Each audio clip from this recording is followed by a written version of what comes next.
Chapter 194. He was surrounded by reinforced steel walls, hidden firepower devices, and surveillance equipment with no blind spots. It was obvious that the people here were monitoring Scylla very strictly. No, it should be said that the people here were monitoring their test subjects very strictly. Right now, Scylla couldn't do anything. This place was too closely monitored, and Hui Mao and Cheto needed time to gather information.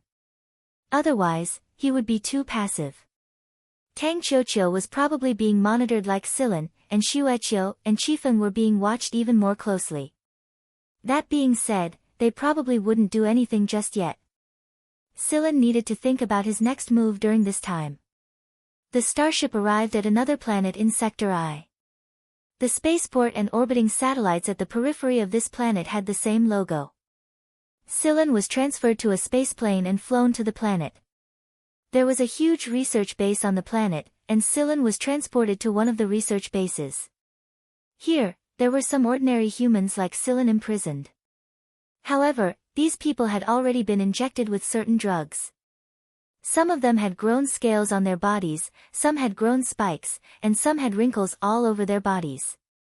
When Scylla was transported to one of the surveillance rooms, one of these human test subjects went crazy due to the side effects of the drugs and slammed the walls around him. Every monitoring room was cylindrical, with a diameter of about 4 meters. 1/4 of the walls were adjusted to be transparent, so that the experimenters could see the reaction of the test subjects to the drugs, but the test subjects could not see each other. After Scylla was scanned by a scanner, he was injected with drugs and thrown into a surveillance room. The monitor outside the room displayed the number 6915. This meant that Scylla was the 6915th test subject of this kind of experiment. The people who dragged Scylla and Qifeng from the port of the trading center to the spaceplane gave Scylla a very strong feeling. The few people who came into contact with Scylla had detected that their genes were different from a normal person's. They weren't pure human genes, and there were more or less genes of other races in them. Moreover, these people did not speak from the beginning to the end, only following orders. Just like a puppet. These people left after sending Scylla over. The people walking inside were all scientists in white overalls. The drug injected into Scylla's body was immediately analyzed by Scylla. It was a drug to test his resistance and tolerance. The experimenters wanted to see how much he could endure. Scylla knew that the entire monitoring room was a lab table. The moment he was thrown in, the experiment had begun. Since you want to see it, in a room not far from here, a monitor reflected the situation of each experiment table, and each experimental subject's reaction to the drug would be analyzed by the relevant equipment. One of the experimenters looked at the monitor and exclaimed in surprise. Test subject 6915's body temperature is abnormal. It's dropping rapidly after being heated up. That's impossible. The people in here all have A-rank genes.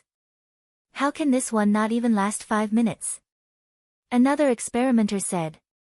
The data shows that his body temperature is dropping rapidly and has already reached the critical point. If it goes any lower, this test subject will be useless. Something's wrong. His body temperature is rising again. There's a strong rejection reaction. His blood flow is increasing, and his heart is beating rapidly. In the monitor, Scylla had already begun to twitch. The various data displayed on the monitoring device for Scylla was changing violently. This meant that the monitoring subject's various vital signs were extremely unstable, and the entire internal system was in chaos. The experimenters had already predicted what would happen next. 10 seconds later, the device showed that his heart had stopped beating. Half an hour later, it was still the same. That's enough. Just get rid of him, one of the researchers said expressionlessly. They had seen this kind of thing many times in this place. How's the blood test for 6915? All the DNA has been broken down. We don't know why, but it might be the effect of the drug. A-rank genes are troublesome. All sorts of situations can happen, one of the experimenters muttered. There's no other way. The test subjects must be A-rank genes. But isn't this guy too weak? Even the kid from last time was more capable than him, and he still managed to hold on for an hour. All in all, this A-rank gene test subject is a piece of trash. I really don't know where Shelt got him from. Silen, who was lying there quietly without any signs of life, was put into a long bag and transported out of this area to a waste treatment plant. This waste treatment plant was divided into 2 treatment boxes. One was used to deal with experimental equipment and related drugs, and the other was used to deal with failed test subjects. One of the experimenters dragged Silen from the transport rack to the table in front of the treatment box. Just as he was about to press the treatment button, a hand suddenly reached out from the bag with a thin needle in it. Before the experimenter could react, the thin needle had already been inserted into the back of his head. The needle was previously hidden in the ring with a curly leaf pattern, so the scanning device had not detected it. The drug on the needle quickly entered the experimenter's brain through the blood, and the brain nerves began to be affected by this drug. Silen opened the bag and stood in front of the experimenter. His voice became low and slow, and there was a certain rhythm and bewitchment in it. Remember, you've already disposed of the dead. The experimenter's eyes were unfocused as he repeated Silen's words blankly, I've already disposed of the dead. So, now go out, find a place to sleep, and start your new job. Sleep, start my new job. After watching the experimenter walk out of the treatment plant, Silen pressed the button next to the table in front of the treatment box. The table entered the treatment box, and a white light flashed from inside. The entire bag was instantly reduced to dust, and the table returned to its original position after the treatment was done. Silen looked up at the monitors above the treatment plant, but he did not avoid them. Instead, he asked, have you finished processing the footage? It's done. I guarantee that no one will find out. Hui Mao walked in from outside with Cheto behind him. Cheto projected light from his eyes and formed many images in front of him. He cut out a portion of the footage related to Tang Qiuqiu, Xueqiu, and Qi Feng and played it back to Cheto. Miracle Corporation? Silen looked a little surprised when he saw the logo. There were a lot of base companies that conducted biochemical or genetic experiments, but very few of them were like Miracle Corporation. Miracle Corporation's backer was very strong. Not only were they supported by business organizations, political organizations, and even the League of Stars' military. A company like this was something that no hunter regiment would want to come into contact with. It was because their background was enough to know that they were involved in a lot of shady transactions and experiments. As a member of the 4 great hunter regiments, a simple analysis was enough to understand why no one wanted to come into contact with Miracle Corporation. There was a dividing line between hunters, political organizations, and the military. It was a balance of non-interference, and on both sides of this point of balance, both sides would sneer at each other. Everyone knew each other's background and the dirty things that were going on behind their backs, and they just kept their mouths shut. With such a deep background, it was easy to imagine just how high the company's profits were. Even if their experiments were illegal and shameful, Miracle Corporation could still create a bright side for the company. Miracle Corporation's high-end biochemical weapons and genetic drugs were famous in the League of Stars. Many people knew about these 2 things, and it was said that Miracle's genetic drug had the highest success rate in the entire League of Stars. At the same time, it was also the most expensive drug. But under the glorious image of this drug with the highest success rate, how many innocent people had to pay with their lives? Xueqiu and Qifeng were sent to the other side of the base, but Tang Qiuqiu isn't far from where you were locked up, Hui Mao said while staring at the images. The gray cat stared at the images and said, but Silen, we discovered that there's another group of people here. We discovered them when we were copying some of the base's surveillance footage. Although they're very well hidden, they still can't escape my cat eyes. Do you know which side they are from? Hui Mao shook his head. I don't know. But you said before that the enemy of my enemy is my friend. We can work together. Don't make contact with them for now. We'll decide after we find Qiuqiu and the others. These people must have their reasons for not making a move all this time. Rescuing Tang Qiuqiu was easy enough, and Hui Mao and Cheto could take care of the security system as well. However, rescuing Tang Qiuqiu would definitely alert the enemy, and it wouldn't be as easy to deal with Qifeng and Xueqiu on the other side of the base. Judging from the images Cheto provided, the place where Qifeng and Xueqiu were being held was even more heavily guarded. While Silen was deep in thought, Cheto suddenly said, "There's a non-member of the base at the entrance of the passage 500 meters away. He's copying the footage here. I'll go over and take a look first. You guys keep an eye on Tang Qiuqiu's situation, and cut off all the power systems in this area if you notice anything amiss." "Is it difficult?" "No," Cheto and Hui Mao said in unison. If it were anyone else, they would probably laugh at them for overestimating themselves, but it wasn't impossible for Cheto and Hui Mao to do so. Silen snuck over to the place Cheto pointed out. Thanks to Cheto's help, Silen didn't encounter any obstacles along the way, and he was able to pass through without needing to verify his identity. When he arrived at the passage, Silen saw the person on the other side. The person looked similar to the researchers he saw earlier. He was wearing white work clothes and gloves, and his back was facing Silen. He was fiddling with a medicine rack, and it looked like he was preparing to transport the medicine to the processing box. However, a couple of medicine boxes had fallen to the ground, and he was picking them up right now. He didn't sense any nervousness or urgency. He was very calm, and he looked just like any other researcher in this base. As Silen approached, the person still didn't show any nervousness or killing intent. Silen didn't stop after he got close to the person. Instead, he continued to walk forward, and the person was still crouching and sorting out the medicine boxes that had fallen to the ground. Silen took a few more steps after he passed by the person. Suddenly, he came to a stop and turned around, saying, "Hey, did you know that these two dangerous medicines are usually transported by robots?" Chapter 195. Silen had just finished speaking when 3 pillbox fragments shot straight at him. They were aimed at Silen's eyes, heart, and kidneys respectively. At the same time the 3 fragments shot towards him, the person had already arrived. In the eyes of an ordinary person, they wouldn't even be able to see an afterimage. Silen was already prepared when he said those words.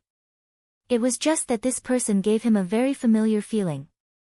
After dodging the 3 fragments, Silen raised his hand to block the fist that was coming at him. The moment his hand and the fist came into contact, Silen immediately knew who the person in front of him was. Knight? The person in front of him was about to continue his attack, but was stopped by this voice.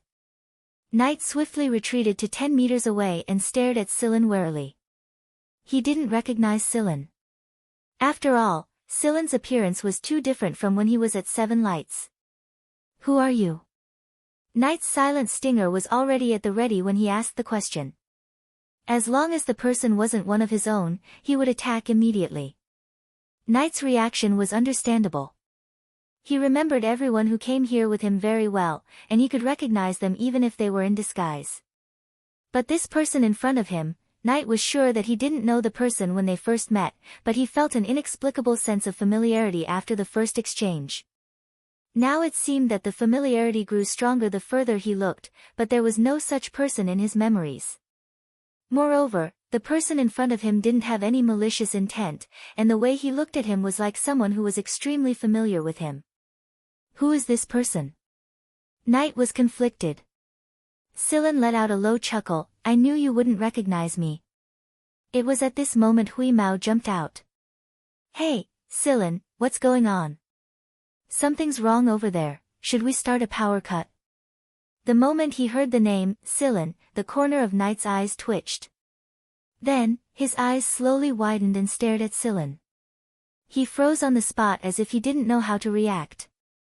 Silen walked around Knight and looked at the display on Cheto's hand. In the video, a few researchers had already entered the room where Tang Qiuqiu was locked up, and they were holding syringes and tubes in their hands. Just as Silen was about to speak, Knight came over with a dark expression. "Don't worry, we have people there." As he spoke, Knight tapped a small disc in his hand a few times. That was the code used by their operation team to communicate with each other. Silen nodded, indicating that there was no need to cut off the power. let's observe the situation first. Seeing how Sillin believed him so easily, Huimao tilted his head and looked at Knight. Who's this enemy's enemy? Just like Lung, my roommate back then, Nat. Huimao's eyes lit up when he heard that it was the same as Lung. He jumped over and patted Knight's body with his paw. Oh, so it's one of us. Why was there a cat here? Knight moved his gaze backward and looked at Cheto. And who is this? Before Sillin could answer, Huimao cut in. His name is Cheto. We're on the same team. Cheto. I thought of Shadow X. Sillin looked at Huimao. See, I told you Shadow X was a good name. Knight raised his fist and pressed it against Sillin's head. Good my ass. How dare you say that, you bastard. If it wasn't for the environment and the situation, Knight would have beaten him up a long time ago. Back then, Sillin's method of leaving had pissed him off for more than 10 days. Even now, he still had to vent that anger. After this incident was over, he would definitely beat up this cunning bastard. He knew that this bastard was infuriating from the first time he met him. You guys tampered with the surveillance cameras, didn't you? Knight asked. Although it was a question, his words were very certain. Tampering with the surveillance cameras in this place wasn't something an ordinary person could do. Not even their operation team could do it. At most, they could duplicate the surveillance footage. Knight had a palm-sized device in his hand. With this device, they didn't need to go to the guardhouse to duplicate the recordings of all the surveillance cameras within a 500-meter radius. But they didn't expect Sillin's group to be even more amazing. They could even tamper with the surveillance footage of this area. One had to know that Miracle's surveillance network was very high-end. Why are you guys here? Sillin asked. You know a bit about Miracle's background, don't you? They've gone too far in the past few years, and there are people above us who can't stand it. Moreover, a couple of Miracle's backstage people have fallen recently, and someone wants to perform a major surgery on Miracle. That's why we accepted the mission and came here to collect evidence. They didn't know it before they came here, but not a single one of them could calm down after they saw what had happened. In the past, most of the experiments they saw were conducted on animals. But in this place, it was basically all humans, and the animals were all very rare and precious beasts. As for the experimental subjects, from the undifferentiated embryos to people of all ages, they were all subjected to extremely cruel treatment. The experimenters didn't care about their lives. If they could exchange it for a considerable amount of data, they wouldn't hesitate to sacrifice a few lives, dozens of lives, or even thousands of innocent lives. If they couldn't find any volunteers, they would rob or kidnap them. They had once seen a newborn baby bleed to death because of the metabolic disorder caused by the injection of the drug. It was then thrown away like garbage by the experimenters. Later, they killed 2 experimenters, and 2 of their companions disguised themselves as the 2 experimenters. The person who was injecting Tang Kakikyu was one of his companions. Sillin, did you know? Back then, I had always admired those researchers because of C.I. Jinchang and Old Mo. But after seeing these people, I feel that these people should be exterminated. At the same time, Tang Chocho was locked in a cylindrical room similar to the surveillance room Sillin was locked in.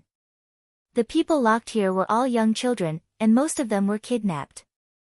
The experimental subject is showing signs of waking up, but her mobility hasn't recovered yet. Continue injecting the drug. Tang Chocho listened to the unfamiliar voices around her. She opened her eyes and saw a few people in white work clothes. One of them was holding a syringe and a tube, while the other 2 were adjusting the equipment. They actually brought a non-rank child here this time. But this child's resistance to drugs is pretty good, so she should be a good experimental subject. Tang Chocho wanted to move, but found that she had lost control of all her muscles, and even breathing was a bit difficult. Now, Tang Chocho's vision was very clear. Although she couldn't move, her mind was very clear. She didn't scream after seeing the unfamiliar environment around her. Instead, she stayed silent. Sillin told her that the more dangerous the situation was, the calmer she should be. But after all, she was a child. When she saw the syringe, she tried her best to move her arm away, but she still couldn't move. The person who injected her pierced the syringe into her arm and injected the red liquid inside.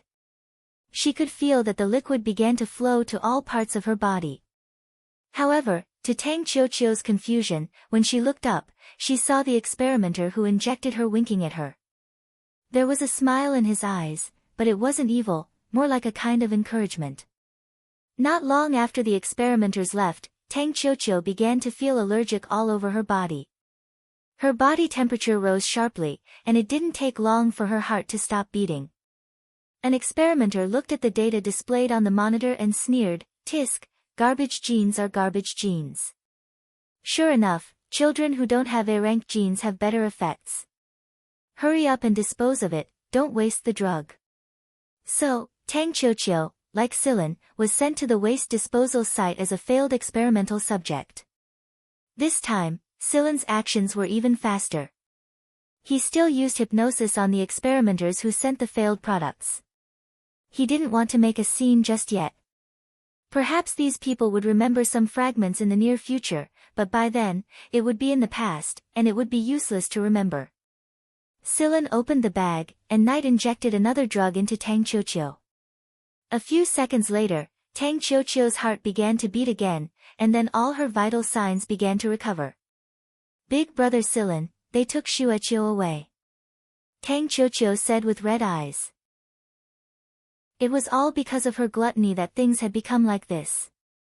After knowing that Qifeng was also taken away, Tang Qiuqiu felt even more guilty. Silin rubbed Tang Qiuqiu's head. "This isn't your fault. They had their eyes on Xueqiu for a long time. Even if they didn't take it now, they would have taken it in the future. They took my gun and my badge. It's fine, we'll just take it back." As he said that, Silin looked at Knight. "Do you have more guns?" When people in the military moved, their equipment was definitely customized according to the mission, and it was much easier to move around here with specially made guns. Knight directly threw his own gun to Silin, but he didn't expect Silin to give it to Tang Qiuqiu. However, Knight only raised his eyebrows and said nothing. Although he didn't understand why a gun was given to a child, it wasn't the time to argue about it. "I'll bring you to our current base, and we'll discuss the next step of the plan there. The key research lab over at the base isn't easy to enter, and there's nothing we can do even if we're in a hurry. We haven't made any substantial progress after so long.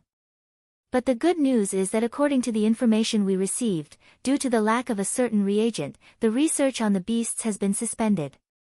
We have at least 30 hours. After 30 hours, the reagent they bought will be delivered here. Once the reagent arrives, your two companions will be injected with the drug, and they'll basically be puppets. Those who can't become puppets will be directly obliterated. 30 hours. Time was of the essence. Knight brought Silin and the others to a small room in the base. It wasn't a remote area at the edge of the base, but a dormitory for technical staff. The researcher who originally lived here had been killed by Knight and the others, and one of them took over the identity of the researcher. However, there was no lack of talents in the military to be able to take over someone's identity without revealing any flaws.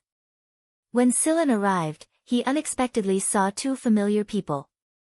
Although they hadn't seen each other for 3 years, and these people had also disguised themselves, Silin still recognized them at first glance. Yu Lu, Feng Haichao, long time no see. Chapter 196. When Knight brought Silin and the others over, the lab was busy, so there was basically no one at the staff dormitory. It was fine as long as they could avoid the surveillance cameras. As for the surveillance cameras, it wasn't difficult with Hui Mao and Cheto around. It was also because the lab was busy that Yu Lu and Feng Haichao were the only ones in the room. The others were collecting information at various places. Yu Lu and Feng Haichao thought that they were rescuers when they saw Knight bringing them in, but they quickly dismissed the thought. With their eyesight, there was no way they couldn't tell the difference between an experimental subject and an outsider. But after they heard Silin's words, their wariness turned into surprise and doubt. They believed that Knight wouldn't do something so stupid as to dig up their secrets without permission, but who in the world was this person who saw through their secrets with a single glance? Yu Lu, who was playing with his gun on the bed, sat up. The gun that had disintegrated into parts in midair became whole again when it landed in his hand. Tang Qiuqiu's red eyes flashed when she saw Yu Lu's move. At first, Knight was thinking about how to introduce Sillin. After all, Sillin was dead back then. He didn't expect Sillin to expose himself. This was fine. Only when both sides knew each other's background would they be able to cooperate better. Although this operation to search for evidence was classified, it wouldn't be classified anymore after the incident was successfully concluded. The public would be able to guess some things from the media. After Knight's explanation, Yu Lu and Feng Haichao only sighed for a moment. They weren't too surprised by Sillin's resurrection. That's why Yu Lu said back then that someone like Sillin wouldn't die so easily. Feng Haichao smiled. Knight was conflicted. Why was he the only idiot who thought that Sillin was dead? No wait, there was also Lung. Both of them had idiotic thinking. But it couldn't be helped. At the time, they had witnessed Sillin's assassination. He was shot through by a bullet in front of so many people and bled so much. Not even the instruments could detect any signs of life. It was hard not to believe it. Hearing their conversation, Tang Qiuqiu bit her finger. Are you guys talking about the time Sillin was shot at 7 Lights back then? Knight and the other two looked at Tang Qiuqiu at the same time with inquiring eyes. Tang Qiuqiu continued to bite her finger, but she didn't say anything. Sillin rubbed Tang Qiuqiu's head. She was the one who copied the gun. The mouths of Nat and the other two formed an O shape. Looking at the gun in Tang Qiuqiu's hand, Knight came to a realization. If she had such skills, it was no wonder Sillin gave her the gun. It seems like we have 2 sharpshooters here, Feng Haichao said. Tang Qiuqiu looked at Yu Lu. When she saw Yu Lu playing with a gun, she knew that his marksmanship was very good. It wasn't because of the way he played with the gun, but because of the way he looked at the gun. It was obvious that Yu Lu was very interested in this young sharpshooter. If there's a chance, let's compete. Okay. During this time, Sillin discussed their next operation plan with them. With Cheto and Huemao's help and Knight's cooperation, things should be a lot easier. The reinforcements should be arriving soon, and the evidence we've gathered is almost there. When the time comes, we'll be able to send a message to the reinforcements, Knight said. As long as we follow this plan, everyone will be able to retreat in one piece. Feng Haichao nodded. While they were talking, another person entered the room. Sillin didn't know this person. Luther, you're back. Knight introduced Sillin and the others to Luther. He emphasized that Sillin and the others were trying to rescue their companions, and that Sillin and Knight were old acquaintances. Luther only nodded expressionlessly. Sillin wasn't angry at Luther's reaction. It was because Luther was shrouded in a dark aura right now, and it was obvious that he was in a bad mood. Considering his cautious personality, he didn't even ask about Sillin's background. What's wrong? Feng Haichao asked. Luther exhaled heavily. Don't count on the reinforcements. They won't make it in time, and it'll take them at least 40 to 50 hours to get here. 40 to 50 hours? A new batch of exotic beast puppets would have appeared by then. Then what the fuck is the point of fighting? Knight immediately swore when he heard Luther's words. Come to think of it, there were so many reinforcements. Even if they didn't let Miracle know what they were planning, with so many old foxes in Miracle's management, they would definitely create some trouble just in case and obstruct them. Plus, the voices in the army weren't unified, so after going around in circles, they might not be able to rush over even if they were all wiped out. Crouching on Sillin's shoulder, Huemao's tail wagged intermittently. He didn't look worried, but he seemed to be thinking about something. Hearing that there was no reinforcements, he glanced at Sillin and looked down again. How could Huemao's little movements escape Sillin's eyes? After spending so much time together, he knew what kind of shit this cat was going to take as soon as it wagged its tail. Stroking Huimao's ears, Silen told it to use that method if there was no other way. Huimao couldn't hold back its excitement. It meowed and rubbed its face against Silen's face. Knight's face twitched. Motherfucker. What kind of situation is this, and you're still acting like a master and servant? When the members of the team returned, Tang Qiuqiu met the person who injected him. It was one of the members of the operation team, Ruolin. Thank you, big brother. I'll treat you to some candy when we get out. Ruolin pinched Tang Qiuqiu's face with a smile. Sure. Knowing that there would be no reinforcements, the operation became much more difficult. Shout's experimental subjects are very strong. It's useless even if you shoot them in the heart, you can only hit their heads. Those puppets no longer have their own thoughts and only listen to their master. Knight explained the situation at the base to Silen. They could still tamper with the defense system a little, but those puppets were too difficult to deal with. Those people were originally A-rank genotypes, and they became even stronger after being modified. The guards in the base were basically these modified humans, and some of these modified humans would be sold at a high price after being modified. Whether it was assassination, bodyguard, or combat, these people were all very good choices. But it was different for Knight's group. After all, there were only 10 of them, and even with Silen's group, they weren't confident that they could escape. Without reinforcements, they would all die here unless they stopped the mission and hid here until reinforcements arrived. But if they did that, they would miss out on important evidence, and it would also give the people of Miracle time to whitewash it. It would be difficult to find an opportunity then. Time waited for no man. Seeing that they still hadn't come up with a good plan, Silen said, I have an idea, but it'll cause a lot of commotion when the time comes. What idea? Tell me first. Knight asked Silen. Silen took out a round ball about the size of an egg. There are thousands of parasite eggs inside. These are a type of parasite called brain devouring. They will feed on the host's brain during parasitism in order to satisfy their own growth needs. All 10 people's faces twitched without exception. Vanguard Division 6. You're that person? Wolin exclaimed. Knight only said that Silen was a hunter of one of Vanguard's B squadrons. He didn't elaborate on the specifics, nor did he mention which B squadron he was from. But speaking of parasites, Wolin recalled a piece of news he had heard before. Wolin continued, someone told me about eliminating Poison Fang and killing Skeleton King back then. Knight and the others looked at Silen in a flash. So it's you. The A Squadron of Vanguard had covered up the fact that they had eliminated Poison Fang back then and did not reveal who it was. Not many people knew that it was the 6th Division who did it. But there were still some people who knew part of the truth. Skeleton King had died a terrible death.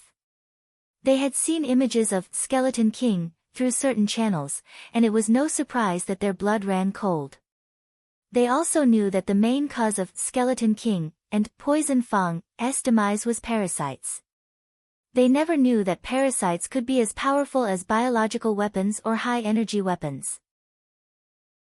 Now that they saw the egg in Silen's hand, all 10 people took a step back in unison. How are you going to guarantee that these parasites won't attack us? Knight swallowed and asked.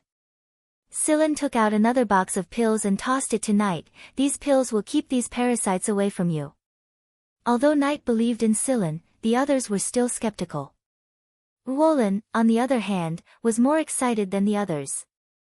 He hadn't been satisfied when he heard that person's story, but now he finally had the chance to experience it himself. Those who knew herbalism examined the pills Silen gave them and proved that they would not harm the human body.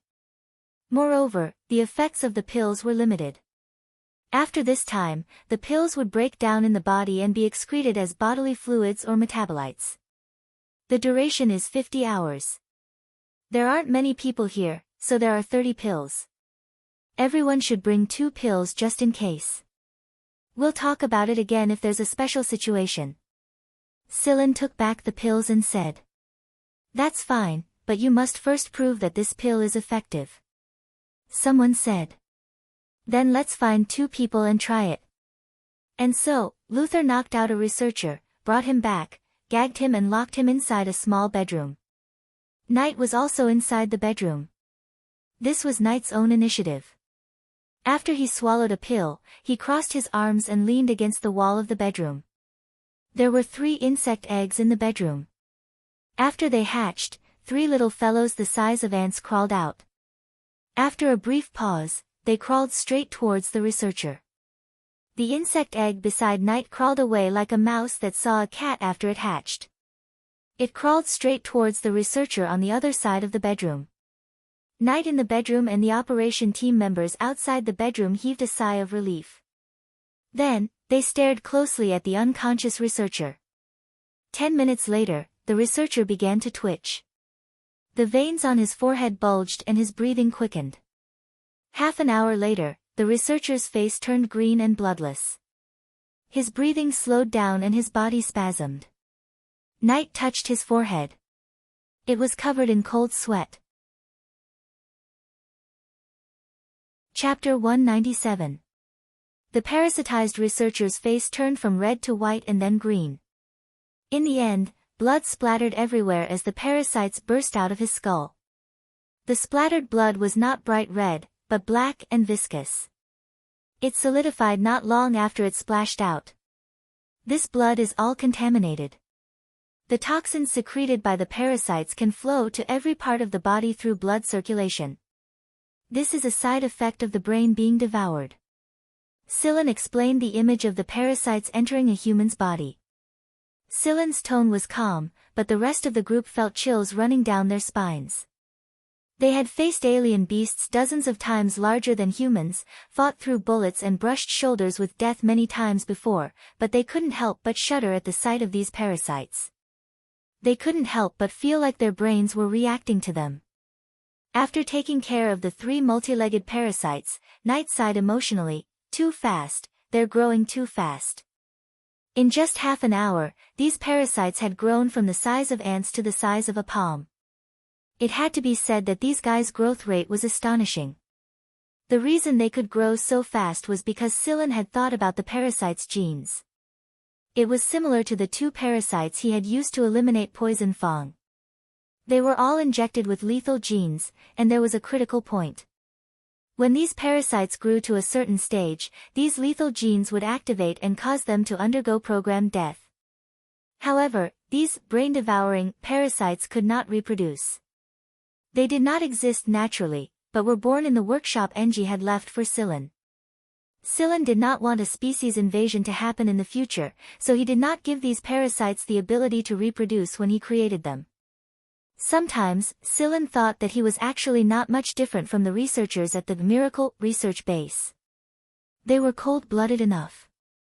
Back then, when he watched the poison fang people on the entire planet slowly die in fear, his calm mind allowed him to realize that he was capable of numbing himself. Selfishness was innate in humans.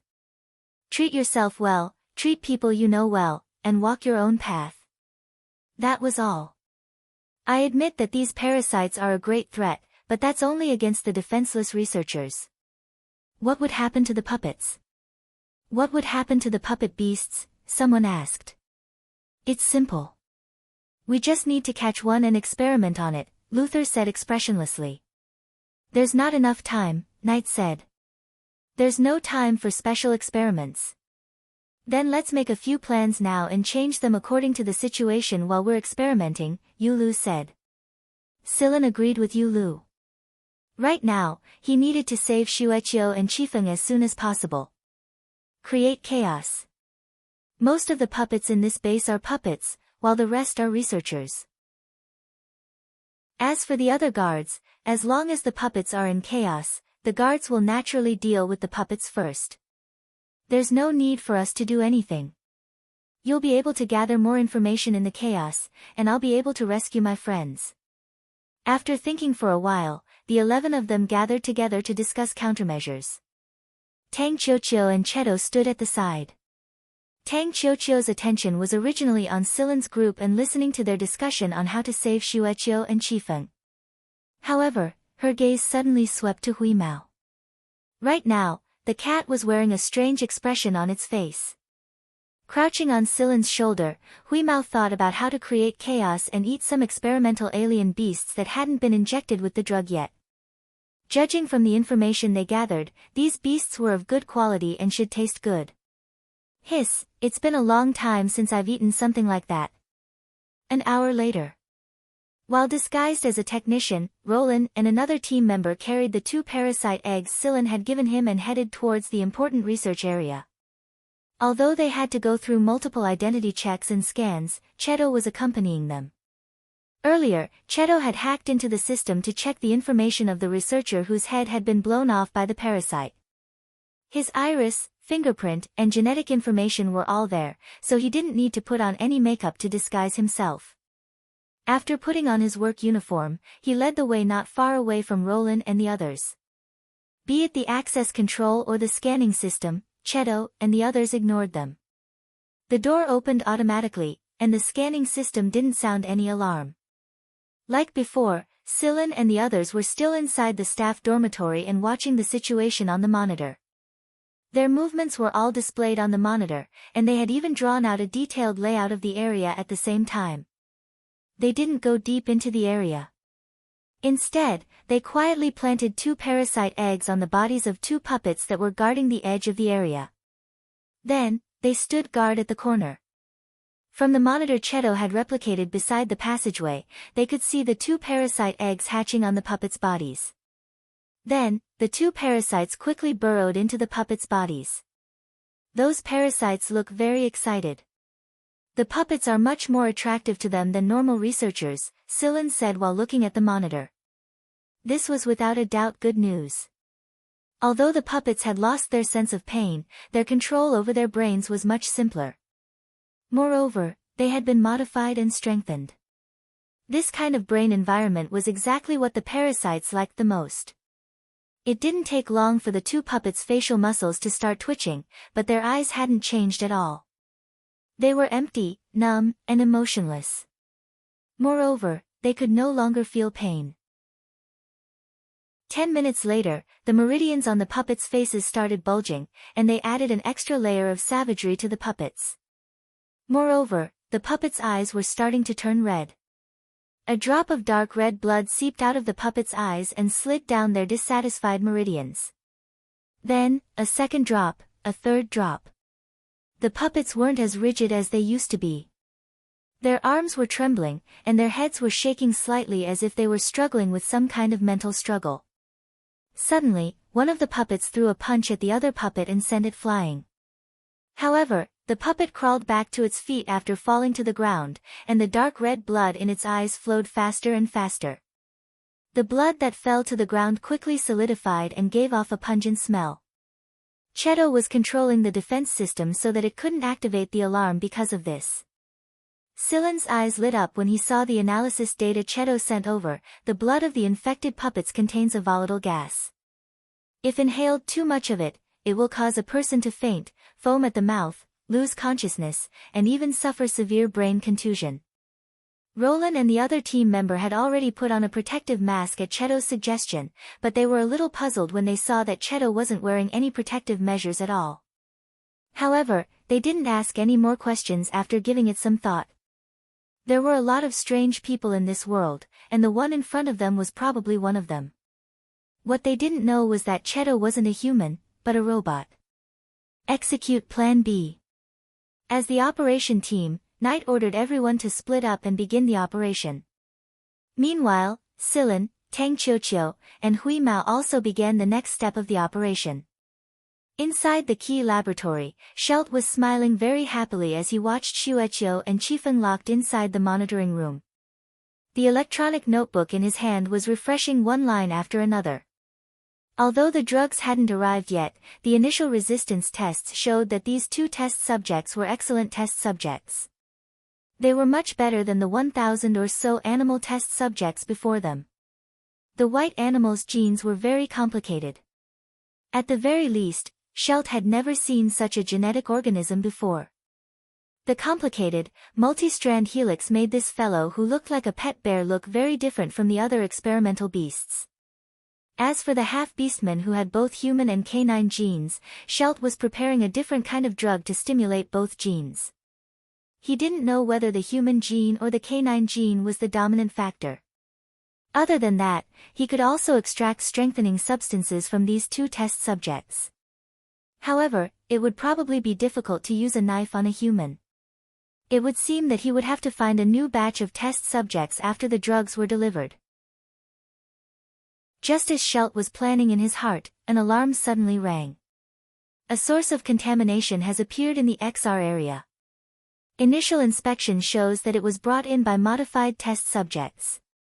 Shelt was thinking about the two new test subjects when he heard the AI system's report. He frowned a little annoyed at the sudden interruption. As expected, modified test subjects were useless things that only spoiled things. Not only did they not strengthen their abilities by much, they even brought in a source of contamination.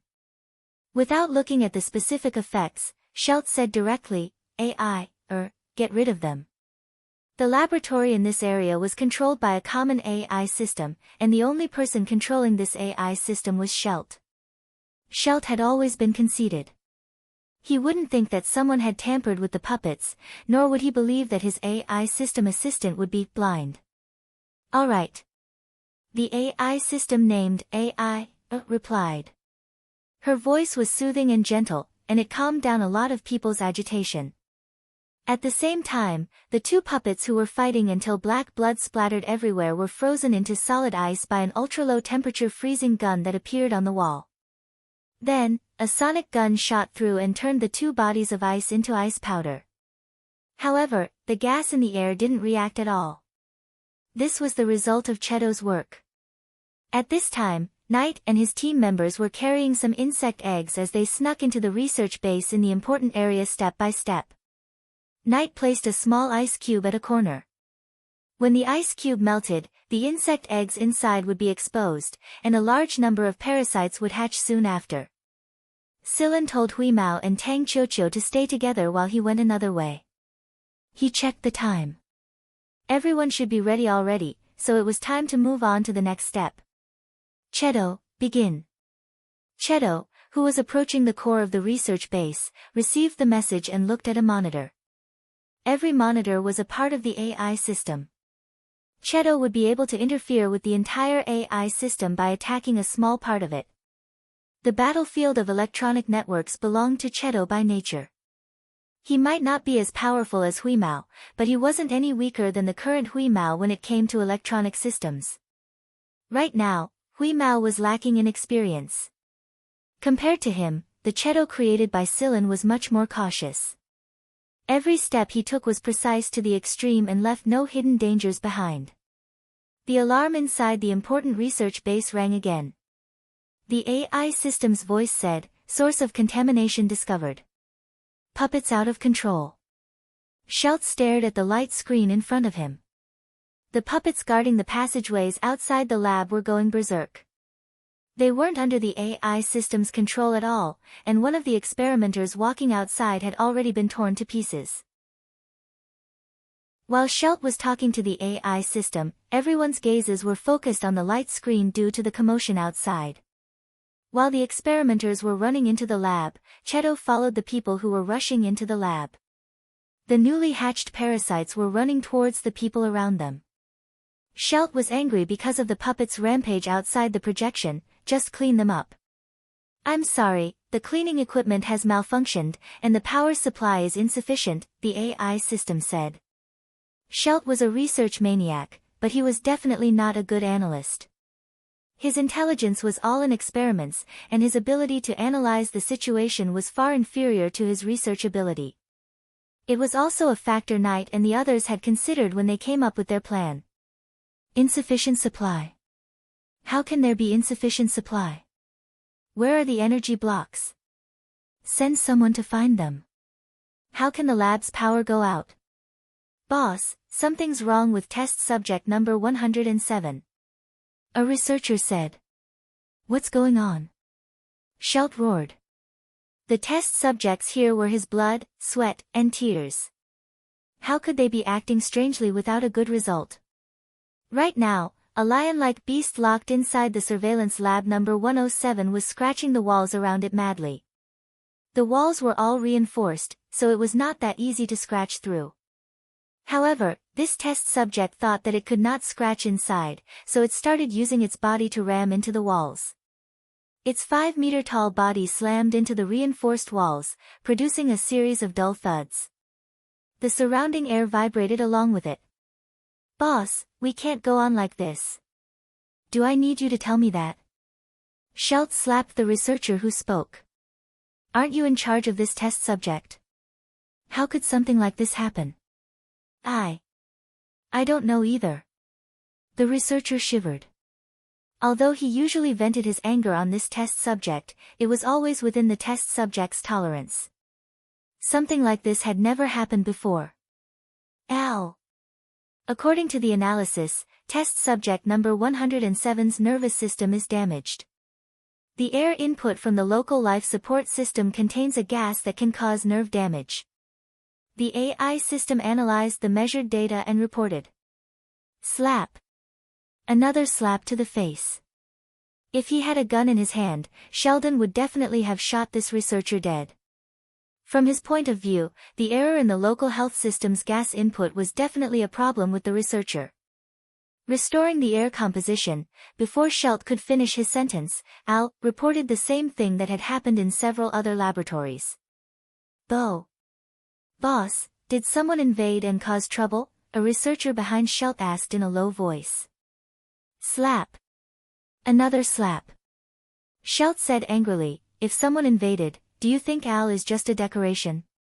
The other researchers all lowered their heads. As for what they were cursing in their hearts, they did not know. This had just been solved when the AI system indicated that there were several more abnormal conditions in the test subjects in the experimental rooms. Sillin had added something to the life support system of this experimental room, introducing the gas released from the blood of the puppets after they were infected. It was not just test subject number 107. Sillin had also added the same thing to the other experimental rooms. The problem with the test subject had not been solved yet. At this moment, a researcher screamed and squatted down while holding his head. His 10 fingers hugged his head tightly as if he was going to stab his fingers into it. His veins protruded, and his eyes began to change. The white of his eyes was gradually replaced by black and red. This was just the beginning. Researchers with the same situation followed one after another. Now, Schelt also knew that something was wrong. There's a source of pollution here. Who brought it in? Al, check the source. Check the source, unknown source found. The light screen that appeared showed the location of the research institute that carried the source. Get rid of it.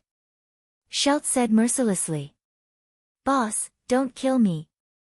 Schelt, you can't do this. We can still be saved. Ignoring the shouts of the experimenters, a transparent barrier enveloped the experimenters. With a flash of white light, they turned into dust. Analyze the type of source, Schelt ordered. Sorry, unable to analyze the type. How is this possible?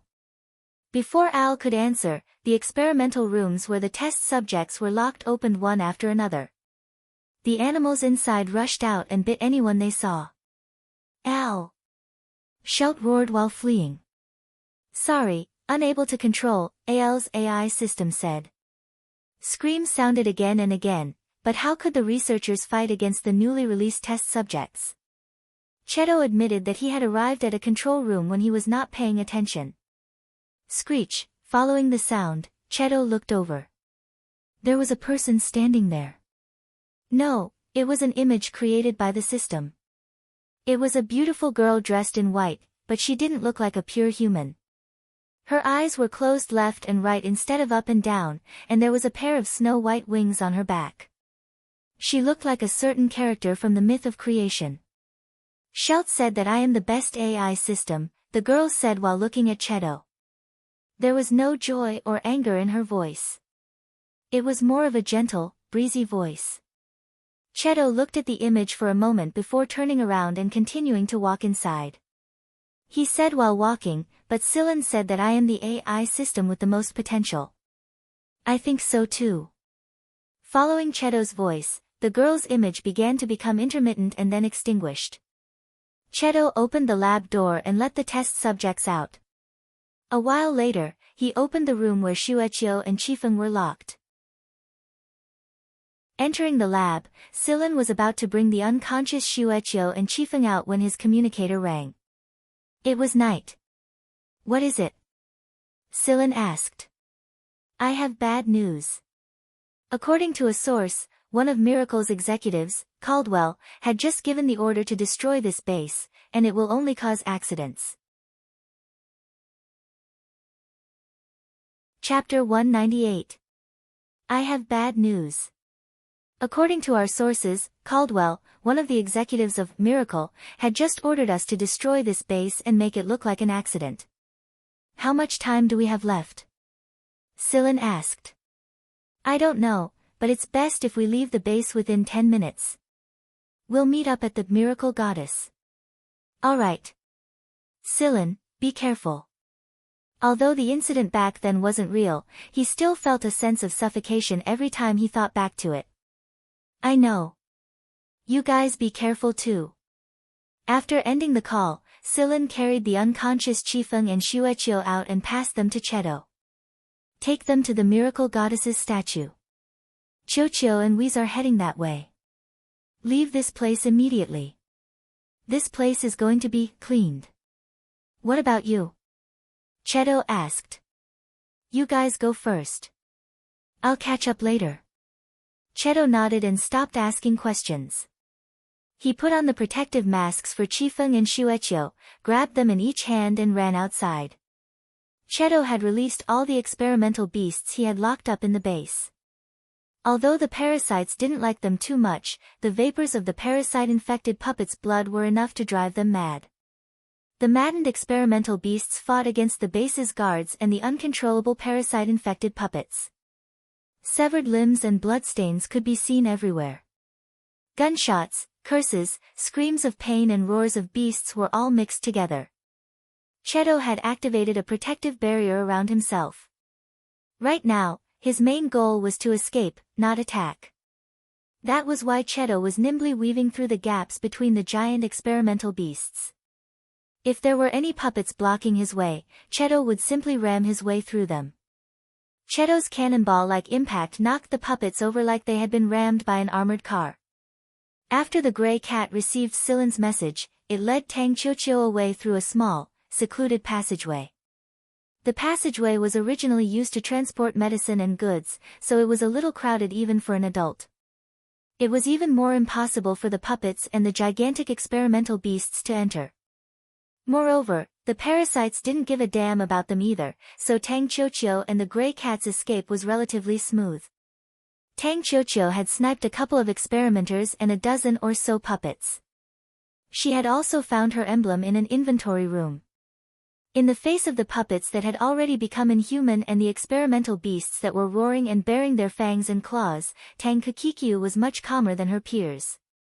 The environment in which she had grown up, coupled with the many things she had experienced later on, had tempered her mind and made her much more tenacious. Tang Qiuqiu did not ask what would happen to the others. After Huimao said that he would take her away, Tang Qiuqiu quickly followed behind Huimao without a word. In a hunter regiment, doing their job well was the greatest help to the team. Silen looked at the time, left the lab and walked toward another passage. Under Cheto's command, all the access controls in this area were removed, and all the passages were opened. Silen ran toward a certain direction. When Silen walked into this area, he had a feeling that there was an inexplicable attraction from a certain direction in this area, beckoning Silen to go there. Olillo's star map fragment. It resonated with the one he obtained from the Sky Prison Hunter Regiment's trader back at Sector S. Right now, the two fragments were attracting each other like two magnets. Although one was inside subspace, the attraction between them was as clear as day. A puppet covered in black and red blood rushed towards him. Silen jumped up and stepped on the puppet's head before jumping far away. He flicked out his wrist blade and cut open the head of a puppet in front of him with a pop. At the entrance of the passage ahead, an experimental beast was fighting against a puppet. The narrow space of the passage limited the experimental beast's abilities, and the puppets had the advantage in numbers and were much stronger than their original bodies before they were modified.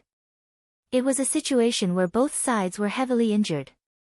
The experimental beast was repeatedly stepping on some of the fallen puppets on the ground. Half of their bodies had been stomped into meat paste, but their heads were still there. Their mouths were open and closed, and their faces were covered in protruding meridians and black and red blood. It was a very strange sight.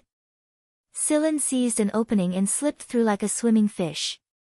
Before the puppets and experimental beast could react, he quickly left. "I'm almost there." After turning the corner, Scylla saw a room. The door to this room was closed, which meant that this room was not under AL's control. It was clearly in AL's network area, but it was not under AL's control. One could imagine how special this room was. Moreover, the star map fragment Scylla was looking for was inside this room. Since he didn't know if it required iris, fingerprints, genes, or something else to pass through, Scylla didn't use the information Cheto collected directly. He took out a button-like object and sucked it onto the scanner. A light screen popped up, and some characters appeared on the light screen. Scylla's fingers flew across the light screen. After the characters were combined and decoded, they flashed by one after another and slowly formed a double link. Mitochondrial DNA. Inside the room, Schelt was covered in blood. He was connected to the communicator while receiving treatment from the medical apparatus. He was panting heavily. However, no one answered his call. Schelt felt colder and colder, and the feeling of uneasiness grew stronger and stronger. This uneasiness escalated to a certain degree and turned into extreme anger. Although Schelt was usually simple-minded when it came to anything outside of experiments, he had finally thought through some things. "Caldwell, are you trying to destroy this research base?" Schelt's hand holding the communicator was shaking.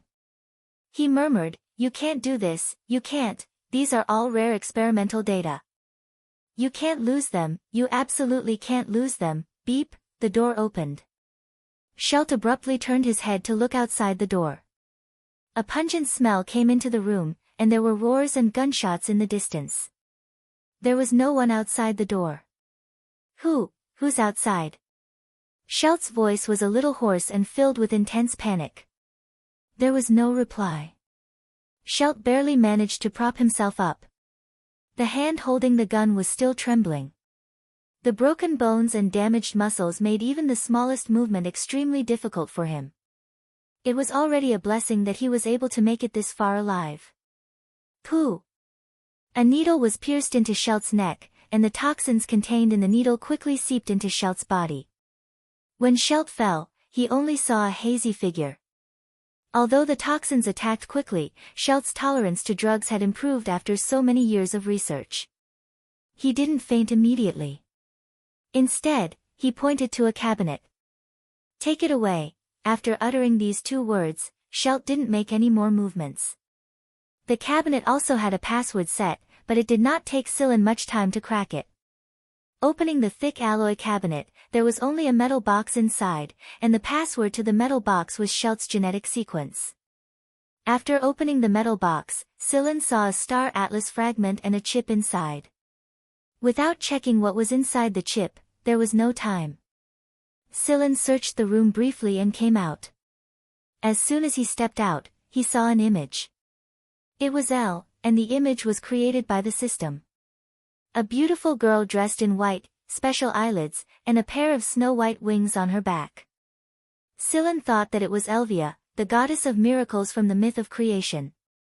Right now, Elle's image was unstable and flickering from time to time.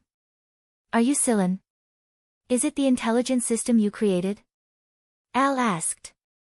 Scylla frowned. It seemed that the AI system in the research base still had a buffer, and it still survived Cheto's interception. Scylla did not answer, but Elle continued, "I'm just telling you that I'm not my father's proudest creation. I'm just an eliminated one, and my father gave it to Schelt." Who is your father? All I know is that people call him Juno. He's the one who created the strongest AI system in this world, not you. Elle's image disappeared with the last word. Who is Juno? Sillin put the question aside for now. Right now, the most important thing was to escape this place. There were only 3 minutes left in the 10 minutes that Lynette had mentioned. The research base was still filled with chaos and panic. The parasites seemed to have entered a hotbed as they gnawed on the puppets' brains madly. The puppets were even crazier, and the only thing left in their minds was slaughter. The experimental beasts were rampaging, and the gaseous environment inside the base was making them more and more irritable. The experimenters had become the sacrifices of both sides, and after the guards saw the situation, they no longer cared about what was going on here. They all had the mentality to escape. On the other side of the planet, there was a bustling city. Inside a tall building, Caldwell looked at the giant statue of the goddess at the edge of the city and said softly, "Some people are destined to become sacrifices." Shelt has undoubtedly brought great profits to Miracle, but even under such circumstances, he still cannot change his fate. He can only blame himself for being too conceited and not listening to advice. Many people had criticized Miracle for so many years because of Shelt's matter, but when these criticisms accumulated together, it became a different story. Finally, it exploded directly this time. Caldwell's words sounded dignified, but in fact, how could Shelt do these things without the tacit approval of the management? "Boss, everything is ready. Let's begin." "Yes." Caldwell looked at the image in his hand. The vast base was slowly expanding in all directions with a loud bang like a storm. Everything was sucked in, torn apart, and destroyed. The huge research base was reduced to ashes after this loud bang. Dust and debris were swept toward the city along with the wave of air, but the momentum was just right in front of the giant statue of the goddess, weakening to a bearable range. What was left was no different from an ordinary sandstorm. However, the sky full of sand and dust also blocked the view of some people. The giant statue of the goddess, Elvia, the god of miracles in the myth of creation. The wings on her back seemed to bear the pain for everyone. Her open arms and those smiling eyes that were wrapped in special eyelids were said to bring miracles to people. Pure white ankles were wrapped around her ankles, and they looked as if they were dancing in the sandstorm. And on top of this giant statue, between the folds of the goddess' skirt lay many people covered in dust. Fuck, poo, I blew it into my mouth. Cough, cough, cough. Fuck, that was close. Thank goodness I ran fast or I would have been blown away. What the fuck are you shouting for? Is everyone here? Knight crouched down in the folds and said to the communicator. The group of 10 people reported their situation one after another. The statue of the goddess was huge, and there were a lot of folds on the goddess' skirt. Everyone arrived at different times and crouched down in different places. After confirming their positions, they slowly gathered toward Knight. Hui Mao, Tang Qiuqiu, Cheto, and Cheto's Shueqiu and Chifeng had found a place to crouch down, but Silen's figure was nowhere to be seen. Silen, are you there? Knight spoke into the communicator again. Knight would ask every once in a while, but there was no reply until now. His temper rose again. Where the hell are you? Can't you give me a fucking squeak? Knight was yelling at the communicator when a flying claw suddenly flew toward him. He tilted his head to the side and evaded it. The flying claw landed on the protruding folds with a clang, and the thin threads attached to the claw contracted. Then, a person smashed over and collided with Knight with a bang, almost causing Knight to slip and fall down from the impact. Holy shit, fuck. Knight slid down and rolled on the ground. After he steadied himself, he kicked the culprit. Can't you just hit me somewhere else? Ahem. Silen wiped the sand off his face and sat down with his back leaning against the protruding part of the crease. He ignored Knight's kick and smiled at him. I'm really sorry, this shitty environment is affecting my vision. Bullshit. How dare you hit me when it's affecting your vision? Knight kicked Silen a few more times while saying, your claw almost smashed my head. You wouldn't be Knight if you were so easily smashed. Knight let out a snort and sat down next to Sillin while leaning against the protruding wall. What took you so long? I ran into a little trouble, but I got something. Sillin felt a lot more at ease after learning that everyone was here. My dad always says I'm restless, but you're even more restless than me, you bastard. Sillin threw a punch at him. Who's your dad? Son, let's hear it. Fuck off. Sillin's communicator rang while he was talking. It was Chedo. What's wrong? Sillin asked. Something's wrong with Chifeng and Shueqiu. They've been injected with stimulants, and they're starting to react. I'll be there immediately. Sillin turned around and said something to Knight before heading to where Chedo and the others were. It was still better to catch the grappling hook rope. It would be difficult to move barehanded in a sandstorm like this, so it was better to use the grappling hook to save time.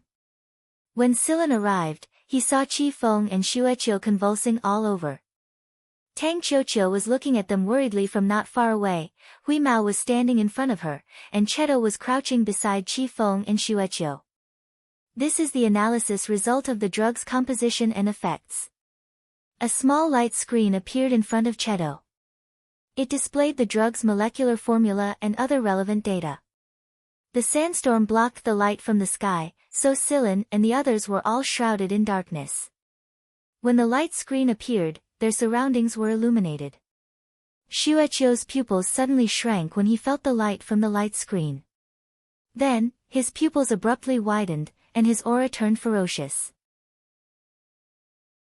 He bared his teeth and pounced towards the direction of the light screen.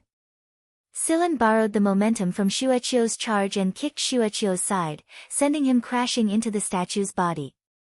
He also used the rebound time to wrap the rope around Shueqiu's body a couple of times, but Shueqiu easily broke free. Chedo! Sillin yelled. After receiving Sillin's signal, Chedo's hands turned into tentacles and bound Shueqiu. Although Shueqiu was struggling hard, he couldn't break free for the time being. Sillin wanted to use this time to analyze the drug. But it didn't take long for Chifeng to wake up completely. His long fingernails were even sharper than before, and they left many cuts on the statue. The hair on his body was so long that it made Chifeng look even more like a wild beast than before. Sillin stopped Chifeng from pouncing towards him and yelled at Chifeng, "Look at me, Chifeng. Look into my eyes." Chifeng's struggling and biting movements slowly came to a stop when he saw Sillin's eyes. It was as if a power was controlling him. "Look into my eyes, Chifeng. Look." Sillin's deep voice brought Chifeng into another world amidst the whistling sandstorm. "Chifeng, do you remember what I asked you before you joined Vanguard? Tell me that answer again. Do you choose to be a human or a hellhound?" Chifeng looked into Sillin's eyes, but his eyes were unfocused. After hearing Sillin's words, Chifeng paused for a moment. "When human. Good. Since you've chosen to be a human, suppress the beast inside you. Don't let it control your body. Suppress it and control it. Suppress it, control it," Chifeng repeated Sillin's words. He didn't attack again when Sillin let go of his claws. His eyes slowly closed and he collapsed. Sillin let out a sigh of relief. The hypnosis still has some effect.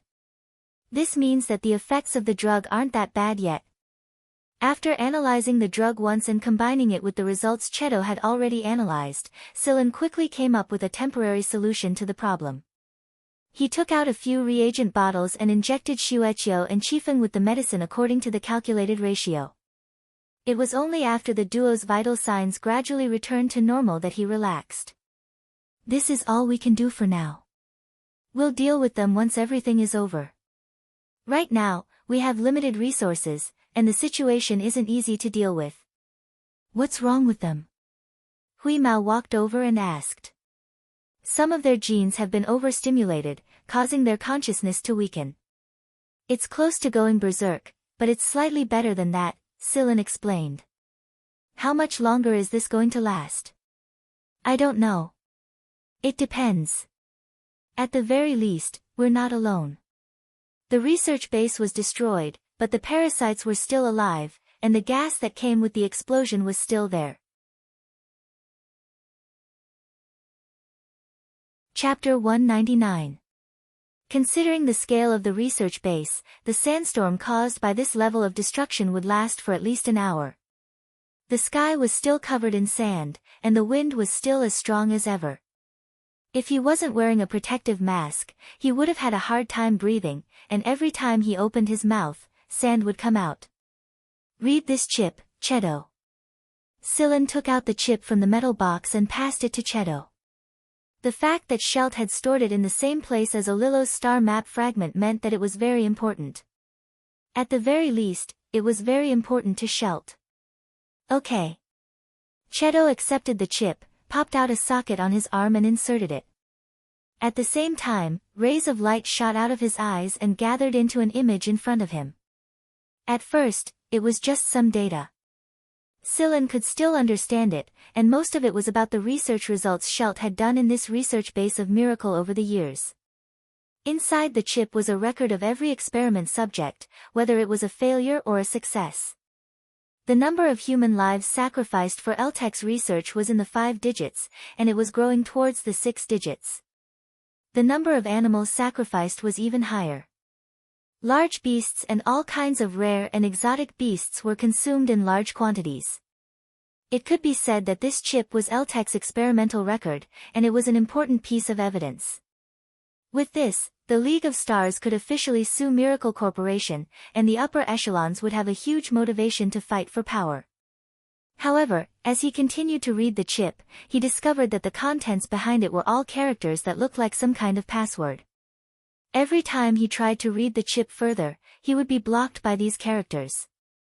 Cheto tried to decode it, but no progress was made even after several attempts. Scylla stared at the characters in silence. These characters weren't unfamiliar to him.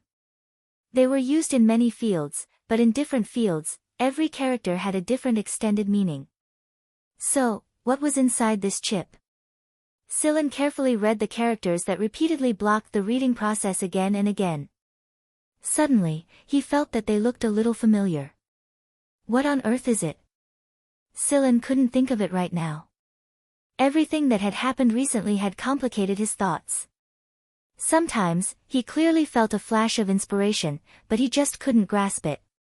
While Scylla was thinking, Huimao walked over and rubbed against Scylla's hand.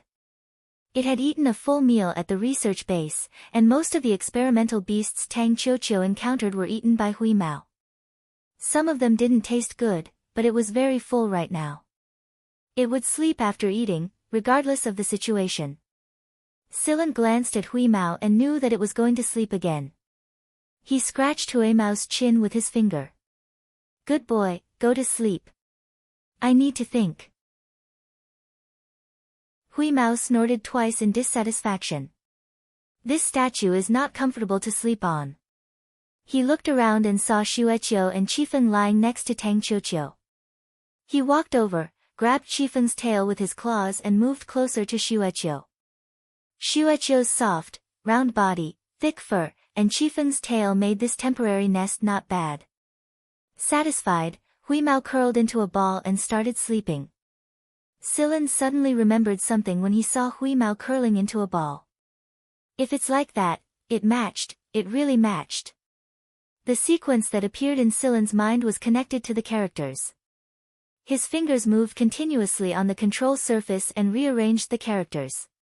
Correct, passed. Correct, passed. Correct, passed.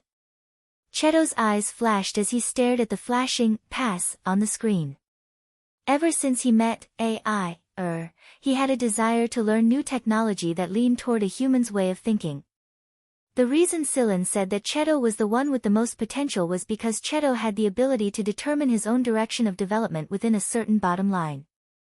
Not all passwords are suitable for normal decoding methods.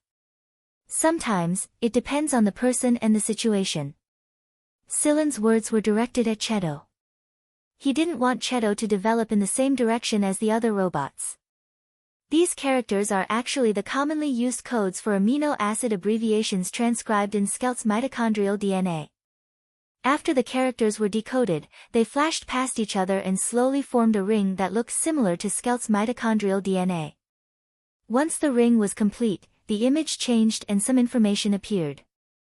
It was a brief introduction to the later parts of the chip. Some representative names appeared inside, and they were all people related to Miracle. There were politicians, the military, and a few famous merchant groups from the League of Stars. Other than that, Sillin also saw a familiar name, Juno.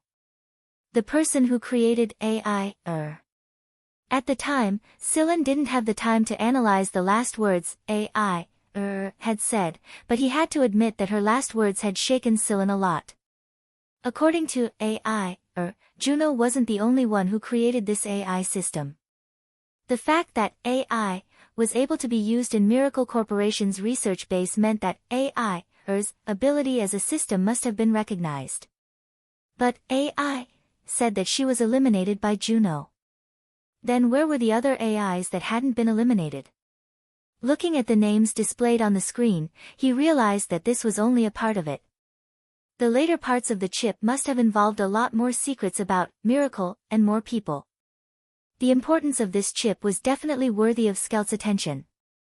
At first, Sillin was going to give this chip to Knight, but now it would seem that he couldn't do so. It wasn't that he didn't trust Knight, it was that Sillin had no choice but to take a lot of precautions against the military. He was just about to ask Cheto to copy the earlier parts of the chip and create a new one for Knight, but Sillin rejected the idea. Knight and the others were probably almost done with the research content by now.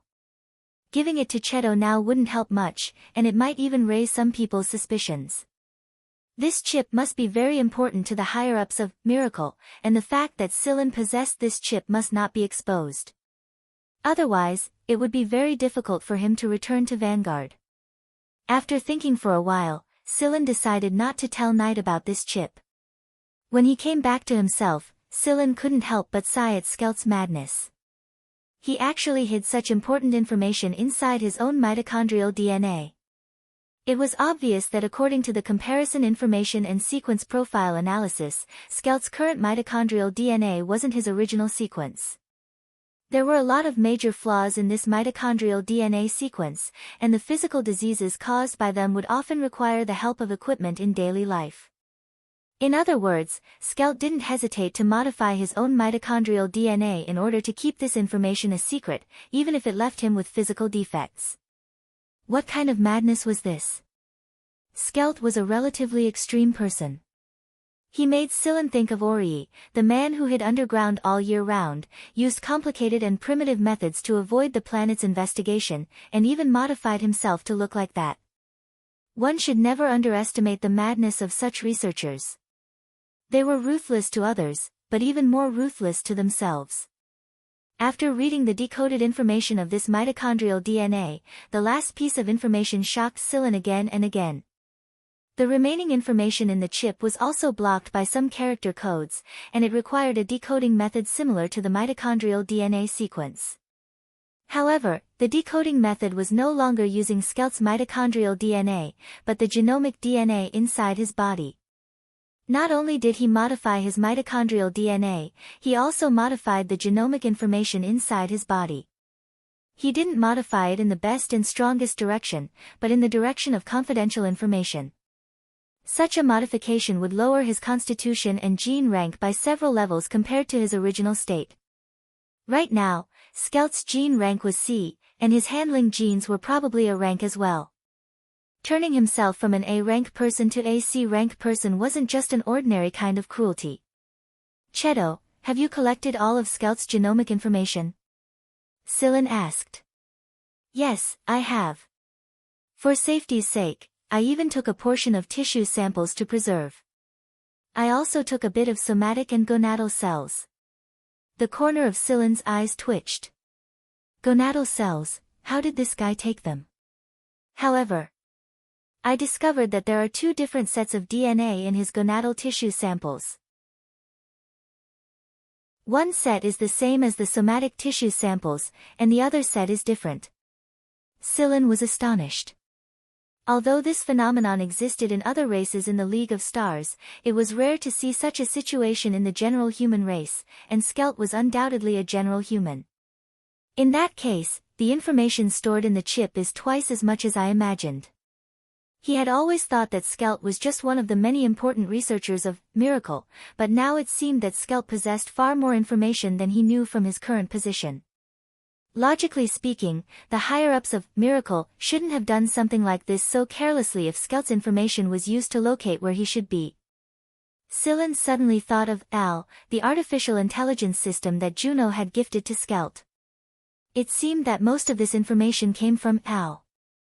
He recalled Skelt's words of taking when he collapsed, and the hateful gaze in his eyes. That gaze wasn't directed at Scylla, but at Caldwell, the manager who had ordered the destruction of the research base. Skelt had purposely given this chip to Scylla in order to take revenge on Caldwell. After putting away the chip and asking Cheto to keep this record a secret, Scylla settled Tang Qiuqiu down and checked on Xueqiu and Qifeng's conditions before contacting Knight. At first, he was going to discuss the upcoming bitter battle with Knight, but Knight brought a piece of good news. The army's reinforcements would arrive in 6 hours, and as long as they could hold on for 6 hours, they would be able to survive successfully. Since the army could arrive in 6 hours, Scylla wasn't going to release the remaining parasite eggs.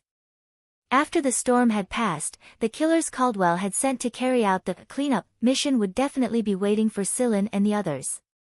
The light gradually grew stronger, the sand and dust covering the sky thinned, and the wind gradually slowed down.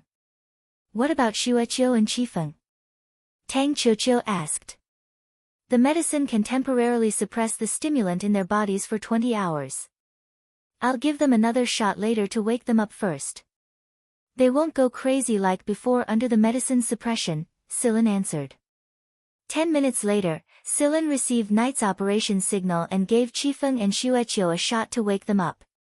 After waking up, Qifeng and Xueqiu felt that their memories were blank, but Scylla didn't give them time to recall. After explaining the operation's precautions and route, he began to move. If all the sand and dust stopped, then they would be completely exposed, and they would be in a more passive position. It was better to leave this place as soon as possible, find a place to hide, and snipe and counter-snipe. They had worked together at Seven Lights before, and although it was almost 4 years ago, Scylla and Knight's cooperation was very smooth now. A gesture was all it took to know which route to move stealthily next. The western image showed the map and terrain of the city after scanning, and Scylla instructed Tang Qiuqiu and the others about their operation route. The gray cat opened its blurry eyes and yawned. It crouched at the edge of the fold wall and stared at the city that was separated by a layer of wind and sand. It said quietly, "Actually, there's another way.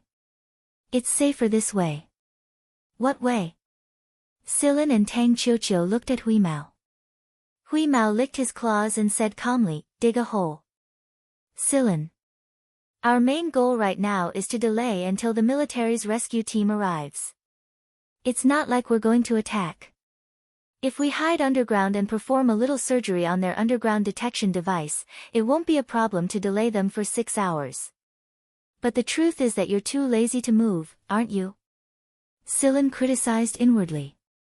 "You're the only one who can hide underground. How are we supposed to hide?" Huimao looked at Cheto. "This guy is an excavator." Scylla looked at Cheto. It sounded reasonable. "Where is the best place to hide?" Scylla asked. "The assassins would definitely pay attention to the ground when they were cleaning. Wouldn't it be obvious that something was wrong if they saw a hole?" Huimao looked around, his beard shook and he said with certainty, "From under the goddess' skirt." 2 minutes later, Knight stood beside the goddess' feet and looked up. There was a hole just big enough for one person to pass through in a corner where the skirt was covering. He couldn't even fart for a long time. In fact, they were prepared to fight a hard battle, but Yulu agreed with Scylla's idea. The most important thing in a mission was the result, not the process. Their job was to protect the evidence and hand it over when the reinforcements arrived. The hole above the ground was a little narrow because they had to pay attention to secrecy. But underground, the hole was a little wider and extended all the way to the bottom of a certain tall building in the city. The hole under the goddess' skirt was sealed again. It was very difficult to discover that there used to be a hole there unless you looked carefully and didn't use any equipment. The aura and some small traces left behind at the goddess' skirt were swept away by the wind and sand. This place isn't bad. Yulu nodded in satisfaction as he walked along the temporary underground shelter they dug. They always carried oxygen supply equipment with them when they moved, so they wouldn't suffocate even if the shelter was sealed. Although we've blocked the scanning from above, we still can't know what's going on up there, Feng Haichao said with a frown. They were a little worried about a situation they couldn't control. Cheto, go up and take a look, Silan said. That's not very good, is it? Someone in Knight's squad objected. They didn't know that Cheto was a robot, so they were worried that he would be exposed if he went out. It's fine. Knight shot Silan a glance and stopped the two people in his squad from saying anything. Let's do this, Cheto. Please. Cheto nodded in a gentlemanly manner, but he immediately started digging. They couldn't see his hand movements clearly, but it felt like the rocks and soil were parting directly to the sides, and Cheto was moving forward at a walking pace. The sound he made during the whole process was so soft that it didn't sound like he was digging a hole at all. Everyone in the military acknowledged a capable person, not to mention that he was a comrade who had gone through thick and thin together. Therefore, Knight's squad's impression of Cheto rose to a whole new level. They didn't notice that Cheto was digging a hole in front of them when they entered the cave, so they couldn't help but exclaim in surprise when they saw him now. At first, they thought that Cheto was holding a high-end machine that could open holes, but now it felt like Cheto's hands were digging in like tofu, and then he pushed the hole to the sides. Who would have thought that this kid was so skilled?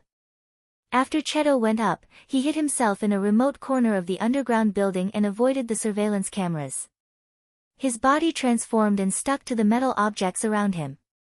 If someone came in to take a look, they wouldn't know that there was an intruder here at all. Cheto followed the surveillance network and transmitted everything that was happening around the building to Silan, who was hiding underground. Due to the gas pollution that drifted over after the destruction of the research base, some people's nervous systems were affected. A portion of the manpower in the city was sent to deal with these people.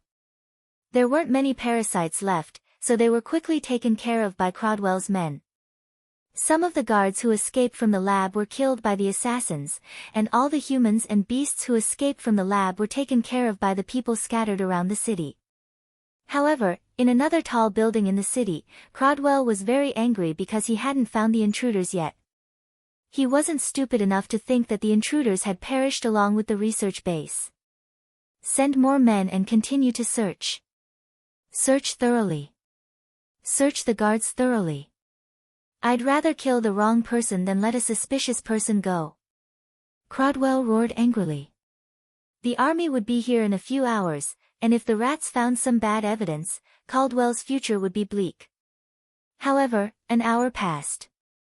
2 hours, 3 hours, the sweat on Crodwell's forehead grew thicker and thicker. His communicator rang, and on the other end stood a man in military uniform with the insignia of a major general. Mr. Crodwell, long time no see. Chapter 200. The person with the rank of a major general might look young, but the steadiness and reserved sharpness in his eyes made it obvious at first glance that he was no ordinary person. Fiegler Holando. Caldwell almost growled the name out loud. He had always been gnashing his teeth at this name. Fiegler Holando was 10 years older than Knight. Due to his family background, he had joined the army a long time ago, and Holando had already started killing enemies on the battlefield before Knight had even entered the army. His personal ability and dazzling military achievements had allowed him to rise to the rank of a major general at such a young age. The reason Caldwell was gnashing his teeth at Holando like this was because Holando had targeted them more than once, and Caldwell had suffered a lot at Holando's hands. That was why Caldwell revealed an undisguised hatred the moment he saw this person. But compared to Caldwell's reaction, Holando was very calm. He was even smiling a little, and that smile was an eyesore in Caldwell's eyes no matter how he looked at it. According to the information Caldwell received, the army that had come in the name of Formula Inspection this time wasn't Fiegler Rolando. If it was anyone else, Caldwell wouldn't have lost his composure like this, but it was obvious that it was Fiegler Rolando. This man would never give them a way out if he found an opportunity. "Why is it you?" The armrest of the chair in Caldwell's hand was left with a deep handprint. It must be known that the things Caldwell used were all of the highest quality, and for such an armrest to be left with a handprint like it was made of mud, one could imagine how Caldwell was feeling right now. In response to Caldwell's question, Rolando only smiled. His smile made Caldwell want to rush over and stomp on his face. It can't be helped. Some people in the army are just too inefficient. I can't stand it. While Caldwell was sending people all over the planet to search for Cylon and the others were safe and sound underground. They could even receive Cheto's live stream. "Knight, it's about time now. Should we contact the army?" someone asked. Knight shook his head. "There's no telling who's leading the army this time. If someone over there leaks our location to Caldwell, then we're dead for sure." Based on Caldwell's personality, as long as there was a suspected base, he would do his best to destroy it. According to the plan, if there was something wrong with the reinforcements from the army, how could they be delayed? Or was it because the voices in the army weren't united? There were people who leaned towards miracle. Before this matter was over, Knight would never trust anyone without confirming the leader's identity. Stabbing someone in the back was the most unjust. Cylon checked on Chifeng and Shueqiu's condition. Both of them were in a very bad state of mind. Although the medicine had suppressed the effects of the stimulant, it had also made them feel fatigued and unable to exert any strength. He could only hope that this matter would end as soon as possible so that they could receive a comprehensive treatment. Keep them under control. Otherwise, there might not be anyone around to help you if something similar happens in the future, Cylon said to Chifeng and Shueqiu. Chifeng gritted his teeth and nodded. The tuft of hair on his head had grown again. When Chifeng lowered his head, it covered his eyes so that no one could see his expression clearly. Cylon rubbed Chifeng's head and pulled him closer to himself. It was also a silent encouragement and comfort. Shueqiu's round body was squeezed together with Tang Qiuqiu, and Tang Qiuqiu was combing its fur with her fingers. Lying in Cylon's arms, Huimao's ears suddenly twitched. His eyes were still closed, but his head had tilted slightly in a certain direction. No one else noticed this detail, but Cylon knew Huimao very well. It was probably the army. If it was one of Caldwell's men, the gray cat definitely wouldn't be as lazy as it was now. As expected, Cheto quickly sent a message saying that the army was approaching the planet. "Don't go out yet. Let's see who's leading the army." Knight stopped his men from getting up and said. "Cheto, pay attention to the leader of the army," Cylon ordered. "Got it." Cheto followed the surveillance network and hacked into the defense system of some other buildings. At first, he wanted to hack into the satellite network, but Cylon told him not to take the risk this time. Therefore, Cheto only hacked into the information network on the ground. The light screen in front of Cylon showed the image of the army's warship. The League of Stars' military emblem was on the warship. Unlike Cylon's starship, the army's warship landed directly on the ground. It looked very dignified and intimidating. Moreover, before the battleship landed, many fighter aircrafts flew out from inside, densely packed together in all directions. Some aircrafts also flew out alone. They must have been assigned missions long ago, so they all flew away very straightforwardly. 2 of the 3 warships landed, and the last one stayed outside the planet to prevent certain accidents and prevent certain important figures of the miracle on the planet from escaping. After the warship landed, armored vehicles, tanks, and squads of infantry came out one after another. After that, Rolando and his men slowly walked out. Rolando looked at the nearby city and said, "Move out." "Yes." A major behind him saluted and left with his men. "Strange, we haven't received any news from those kids yet. Even the locator can't find their position." A person standing behind Hulandu looked at the light screen that had popped up from a disc in his hand, then glanced around and asked in confusion. They're either completely wiped out or they're hiding very well. Do you think they're completely wiped out? The man looked at Hulandu. How is that possible? We're from the Fiegler family, it's not that easy. The man only chuckled when he heard Hulandu's extremely confident words. Let's go find those kids. I think they're in this city. It's just that we in Caldwell can't find them. When Hulandu and his men walked towards the city, Knight and the others who were hiding underground all had different reactions. How could it be them? Yulu asked doubtfully. According to his thoughts, the two of them shouldn't have come personally for something like this. They should have taken over later on. Otherwise, how could their team have met with such a delay? Feng Haichao said. Although the two of them weren't very high in terms of military rank, the significance they represented was great. Even if there were different voices in the army, no one would dare to openly obstruct the two of them when they appeared at the same time. These two were not to be trifled with, and the people behind them were even more so. At the same time, it meant one thing. There was already a conclusion to the matter of Miracle. If it's them, then there's nothing to worry about. Ruolin stood up and stretched. His heart was finally at ease and he felt much more relaxed. After Silin saw the Major General leading the army on the screen, he looked at Knight. The two of them looked somewhat similar. When Knight saw the two people on the screen, he cursed in a low voice, "Fuck, why are these two guys who usually don't show up here at the same time?" Although he was cursing, his eyes were full of smiles, and he no longer had the doubts and wariness from before. Who are they? Silin asked. Knight pointed at the person who looked somewhat similar to him and said, "This is my cousin Fiegler Holando. He's 10 years older than me and has already become a major general." Knight then pointed at the person beside Holando. "As for this one, don't you think he looks familiar?" Silin took another look. He did look somewhat like that arrogant fellow. Someone from the Ji family? Knight gave a thumbs up. Pride's that brat's second brother, Ji Feihong. He's only a few years older than us, but he's already been promoted to lieutenant colonel. Pretty fast. Then what about you? Silin asked with a smile. Ahem, I'm not talented, just a mere first lieutenant.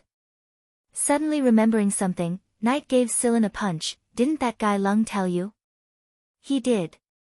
Then why the hell are you asking? I'm just asking. It's been almost a year. Who knows if you've been promoted? I'll be promoted when I get back. I'll be promoted to colonel within a year. Then I wish you a happy promotion in advance.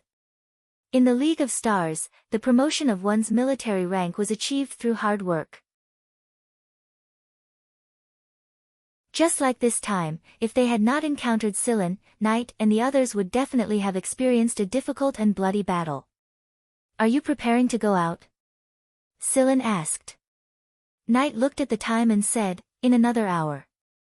Based on Knight's understanding of Holando, an hour was more than enough for the matters above to be settled. That would be the most suitable time to go out. Of course, Knight had another thought, which was to see if Holando and Ji Feihong could find them within this hour. If they could not, then it could only be said that the people on Silin's side were indeed very capable. Above, Holando was already facing Caldwell. This time, it was an absolute suppression. If Caldwell resisted, he would be killed on the spot. This was because Holando's actions had been approved by the higher-ups. Even if he blew up this planet, no one would say anything. Caldwell did not want to die yet, so he did not resist. He would not contact the assassins he had sent out, and if he did and was caught by Holando, there would be yet another piece of evidence pressed against him. What Caldwell did not know, however, was that Holando would find out about this sooner or later, and his methods of revenge would be even more vicious. After all, the people he had sent to kill were from the Fiegler family. After detaining Caldwell and some of the management personnel of Miracle, Holando looked at Caldwell, who was still acting all high and mighty, and said calmly, "Don't hope that anyone will plead on your behalf. You're nothing but a sacrificial pawn. To Caldwell, these words were undoubtedly a sharp blade that pierced straight into his heart. How laughable.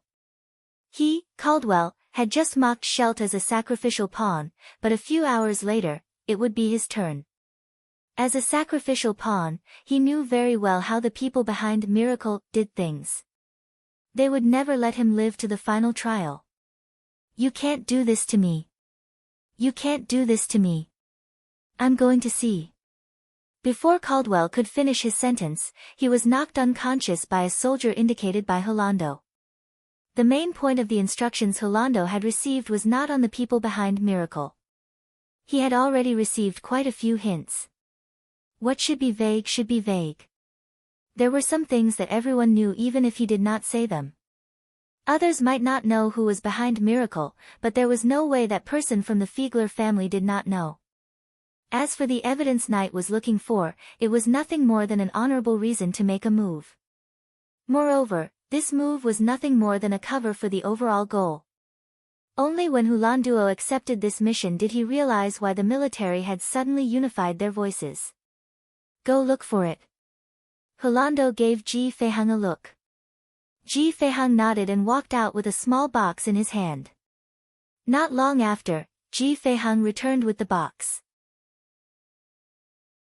Nothing could be seen on his face, but the brief exchange of glances between Ji Feihang and Hulando proved that everything had gone smoothly and the item had been obtained. Obtaining the item proved that the main objective of this mission had been achieved. Since we've obtained the item, it's about time to let those little fellows out, right? Ji Feihang put the box away and said with a smile, but these little fellows sure have some tricks up their sleeves. Even now, I still can't figure out their exact location. All I know is that they're in this city. Hulando looked at the time and said, they'll be out soon. The members of the Fiegler family more or less understood each other, and Knight and Hulando were people who were more familiar with each other's style of doing things. Just as Hulando finished speaking, the light screen on the circular detector in Ji Feihang's hand displayed a strong signal. Oh, it's true. But it's actually here. According to the reports I received, this place has already been carefully searched. I didn't expect to be fooled by them. 10 minutes later, Knight brought his men to Hulando's side. I didn't expect the two of you to come. Knight raised his hand and punched Ji Feihang. He only called Hulando, who was sitting on a chair with his legs crossed, bro, then he dragged a chair over and sat down. What a difference between a stranger and a stranger. If it wasn't for your somewhat similar face, people would have thought that Ji Feihang is your brother. Hulando said. Knight shrugged, it can't be helped. You started too early, old bro, and the generation gap between us is too deep. Back when brother Feihang brought us to fight, old bro was pacifying Sector V's chaos. Hulando swept his gaze across the group of people sent over by the two squads of soldiers. In the end, his gaze landed on Silan. Knight, aren't you going to introduce these people? Silan's group was either an animal or a half-human, and there was even a child. When he thought about the situation from before, he felt awkward no matter how he looked at it. Knight introduced Silan briefly and told him directly about Silan's identity and his purpose in coming to this planet. As for some details, he did not explain. It was at this time that Hulando received a report from his subordinate that the 3rd and 6th B Squadron starships were heading towards this planet. The people who've come to pick you up are here.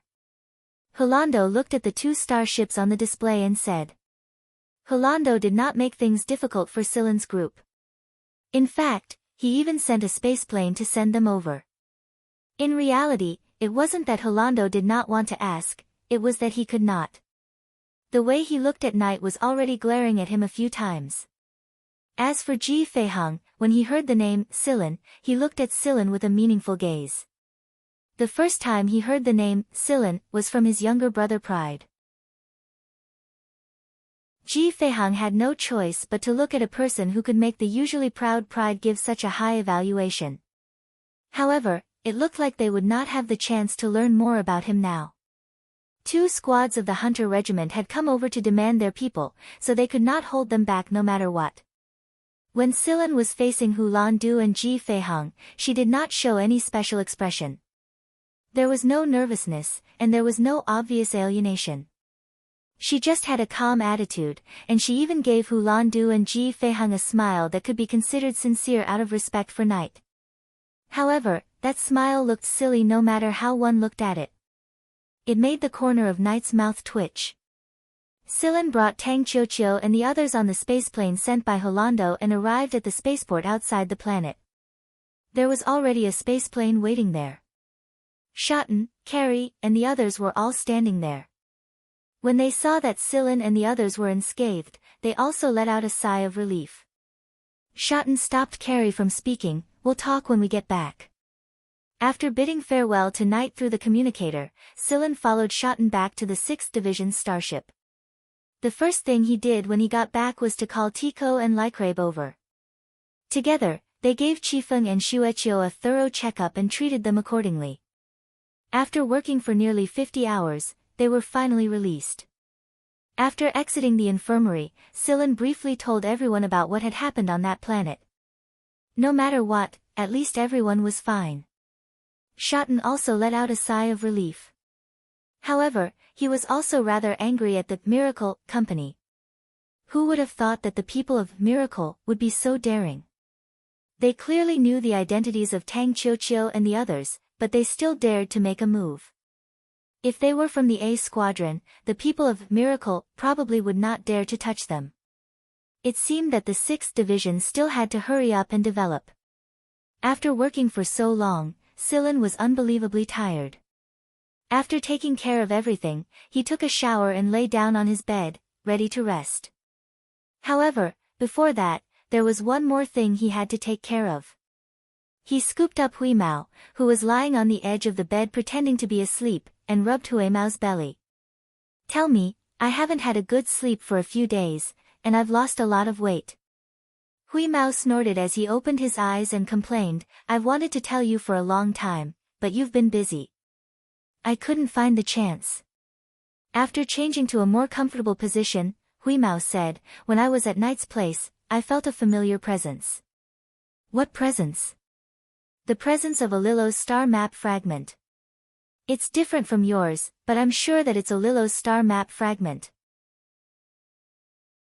Although there was no attraction between the different star map fragments of a Lillo's star map, for someone like Huimao, attraction was not needed. A Lillo's star map fragments all had some slight similarities. By remembering a presence, as long as there was an Lillo's star map fragment within a certain range, Huimao would be able to sense it, and he would even be able to tell if they belonged to the same star map. After hearing what Huimao said, Silen could think of many things along the same line. No wonder those two would appear at the same time, and no wonder the military's voices were unified so quickly regarding the miracle matter. The military of the League of Stars was a huge machine that should never be underestimated.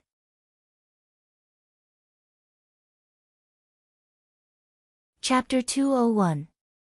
After they sent Silen and the others away, Hu Du and Ji Feihang both asked about Silen, and the news they received shocked them beyond words.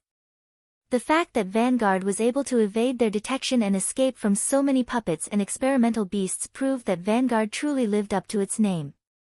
Even their B squadrons were impressive. After the matters of the Miracle Corporation's branch on this planet were settled, Hu Du and Ji Feihang sat in a private meeting room. "I remember that Silen was listed on the A rank in the secret report regarding the 6th Division," Hu Du said. The military of the League of Stars had a secret list. At that time, the League of Stars would list out some famous forces or people who were as famous as the 4 great hunter regiments. From high to low, they were S, A, B, and C. The A-rank ranking Silen was mostly made up of a few captains of the 4 great hunter regiments and people from the 4 main squads. Although the Vanguard Division 6 Captain Shotten was a captain, he was not listed on the A-rank ranking. Instead, it was Silen who had just taken over as a vice-captain not long ago who was listed on the A-rank ranking. This was something Knight did not know. He had not reached the level to know about the ranking yet. That is true. Ji Feihang nodded. Because of pride, when he found out that there was a person named Silen in the 6th B Squadron, he suspected that the assassin Pride spoke of wasn't actually dead, and that it was just a hunter regiment's ploy after completing their mission. It was exactly because he had done a special investigation and checked some military documents that Ji Feiheng found out that this person had already been listed in the A rank ranking. How much do you know about him? A little. But the main reason he was listed on the A rank ranking was Wei Fen. The Wei Fen Ji Feiheng spoke of was actually a mouse who once worked undercover in Poison Fang. His real name was Wei Fen. Wei Fen. The guy who snuck into Sector V to carry out a spy mission and was promoted to major after Poison Fang was eliminated. He actually has such a high evaluation of Silen. Hu Landuo still had some impression of Wei Fen, because he knew that Wei Fen had been exchanged by the military from the vanguard. Although Wei Fen was exchanged as a captive, no one dared to slander him. After all, Wei Fen had provided a lot of high-level intelligence over the years as a spy. Moreover, the biological samples he brought back from the army were highly valued by the higher-ups. Ji Feiheng briefly explained what he knew and what he learned from Wei Fen. If what Wei Fen said is true, then this Silen person is really dangerous. After all, he is still very young. Something like potential is too difficult to fathom. Holanda sighed. When he thought of night, Holanda suddenly said, based on what you said, Silen isn't just a powerful individual. He also has a wide network of connections.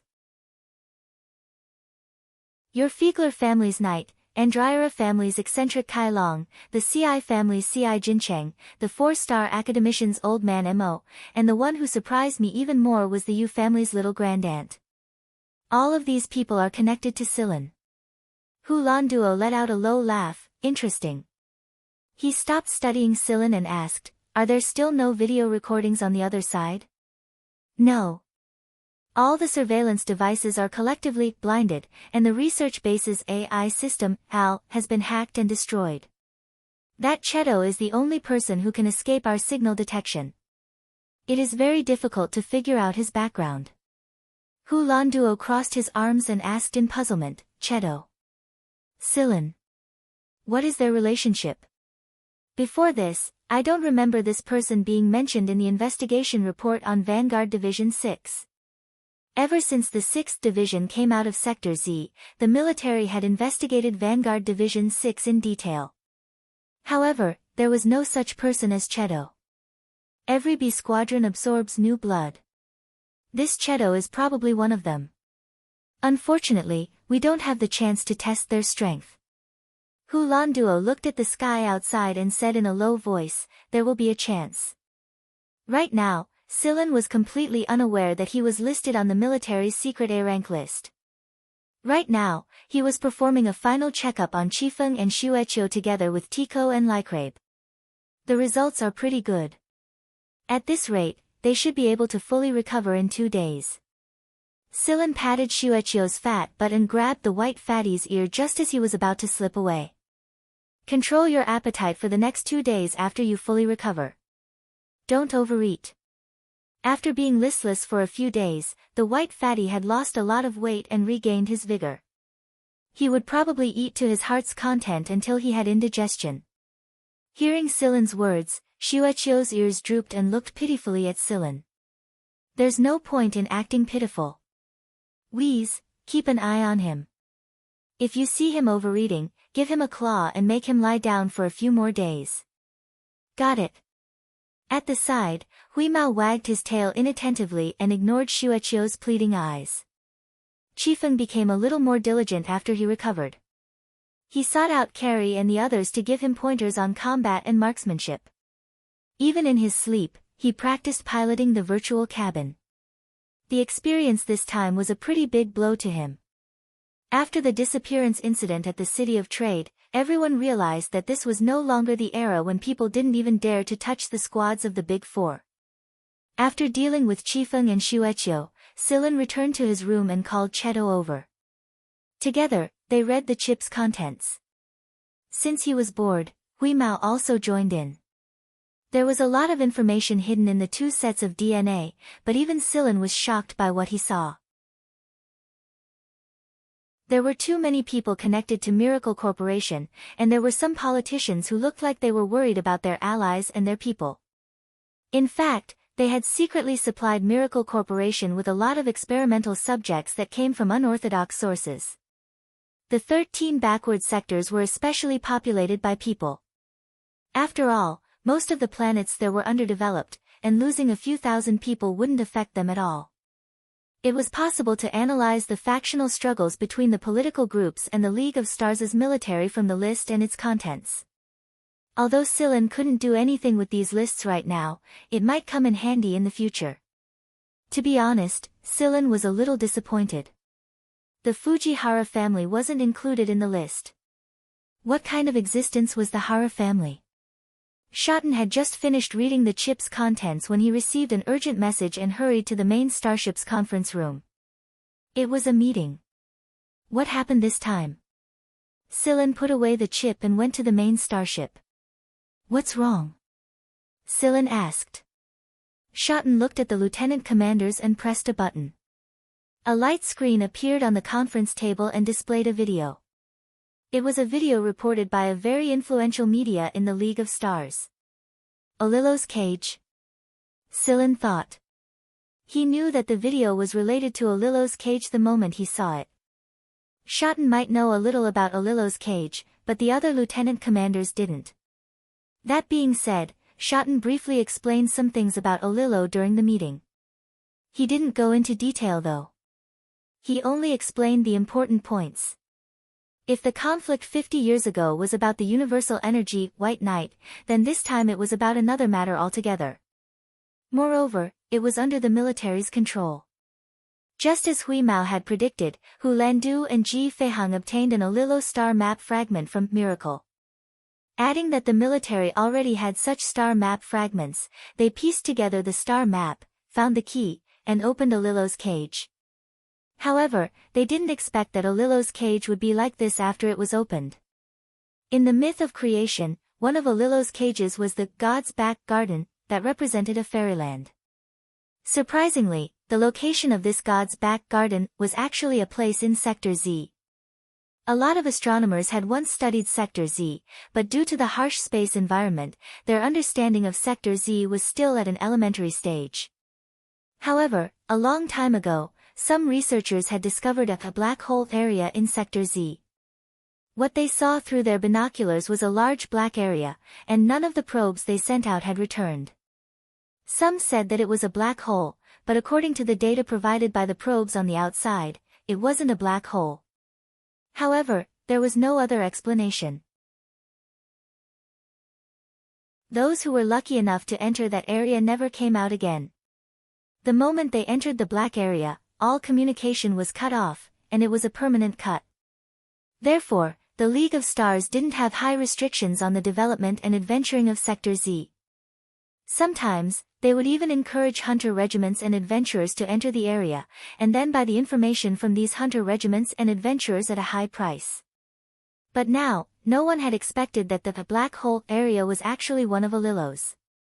Since the military had publicized this footage, it meant that they either had the place firmly under their control, and the reason they released this footage was to increase their influence in the League of Stars, or they had run into an unsolvable problem and needed to find a solution from the public's hands. We don't know the specifics, but I've contacted the A-team. They said that 2 of our squads are to go there, and that the rest of Vanguard will receive us when the time comes.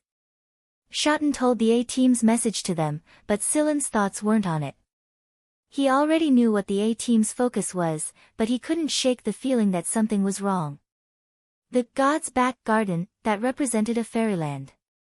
The name alone was enough to tell that there would be a lot of rare things inside, and it must be beautiful. The released footage didn't reveal anything. The military didn't release the scene inside, and only the general appearance of the black hole area after it brightened up. This was the first Olilo's cage to be opened in so many years. Not even that White Knight had truly opened it before. As the first Olilo's cage to be opened, the matter behind it must be unimaginably complicated. No one could say for sure if the incident from 50 years ago would repeat itself, especially after the incident at Sector S.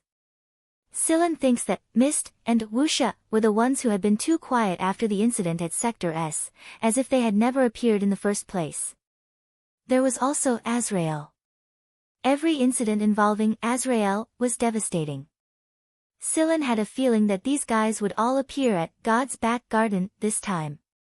No matter what, we will cancel our previous mission plan and head to Sector Z with the 3rd Earth Division Squadron, Schotten said solemnly. Since the arrangements were made, the other lieutenant commanders had nothing more to say. After the meeting was adjourned, they would have their subordinates make preparations. In truth, everyone in the 6th Division had a strange feeling towards Sector Z. After all, their previous experience at Sector Z was too tragic. But as hunters, they had to get used to it. Silen, you stay. Just as Silen stood up and was about to leave, Schotten stopped him. After the other lieutenant commanders had left, Schotten asked, "What do you think about this incident?" "What do I think?" "Emin, tell me what you think." "Actually, we didn't see much from our position. The A squad has never interfered with the squad's business, and if they did, it would be a big deal. Since the A squad has asked us to do this, we will go. However, there are some questions that I still want to understand," Schotten said with a frown on his chair. Silen shook his head. "I'm not in a position to comment on the Olillo cage, but I think the A squad sent us to support them in this incident." Schotten nodded. He had considered this as well. It was fine as long as they weren't cannon fodder. With the style of the upper echelons of the 4 great hunter regiments, they usually wouldn't let their subordinates be cannon fodder. If they did, it would be very difficult to absorb new blood as a supplement in the future. Our B squadron isn't the only one going over this time. I believe that the other B squadrons will also go over one after another. Since Vanguard has done this, the other 3 of the Great 4 will also do the same. This way, the implications will be much wider. If the military intends to have a dispute, once a fight breaks out, it will definitely cause great damage to the entire GAL. They won't do such a stupid thing. Schotten had thought about all the aspects Silen had mentioned before, but after Silen gave him a confirmation, Schotten also let out a small sigh of relief. After all, the 6th Division had developed to its current level after much difficulty.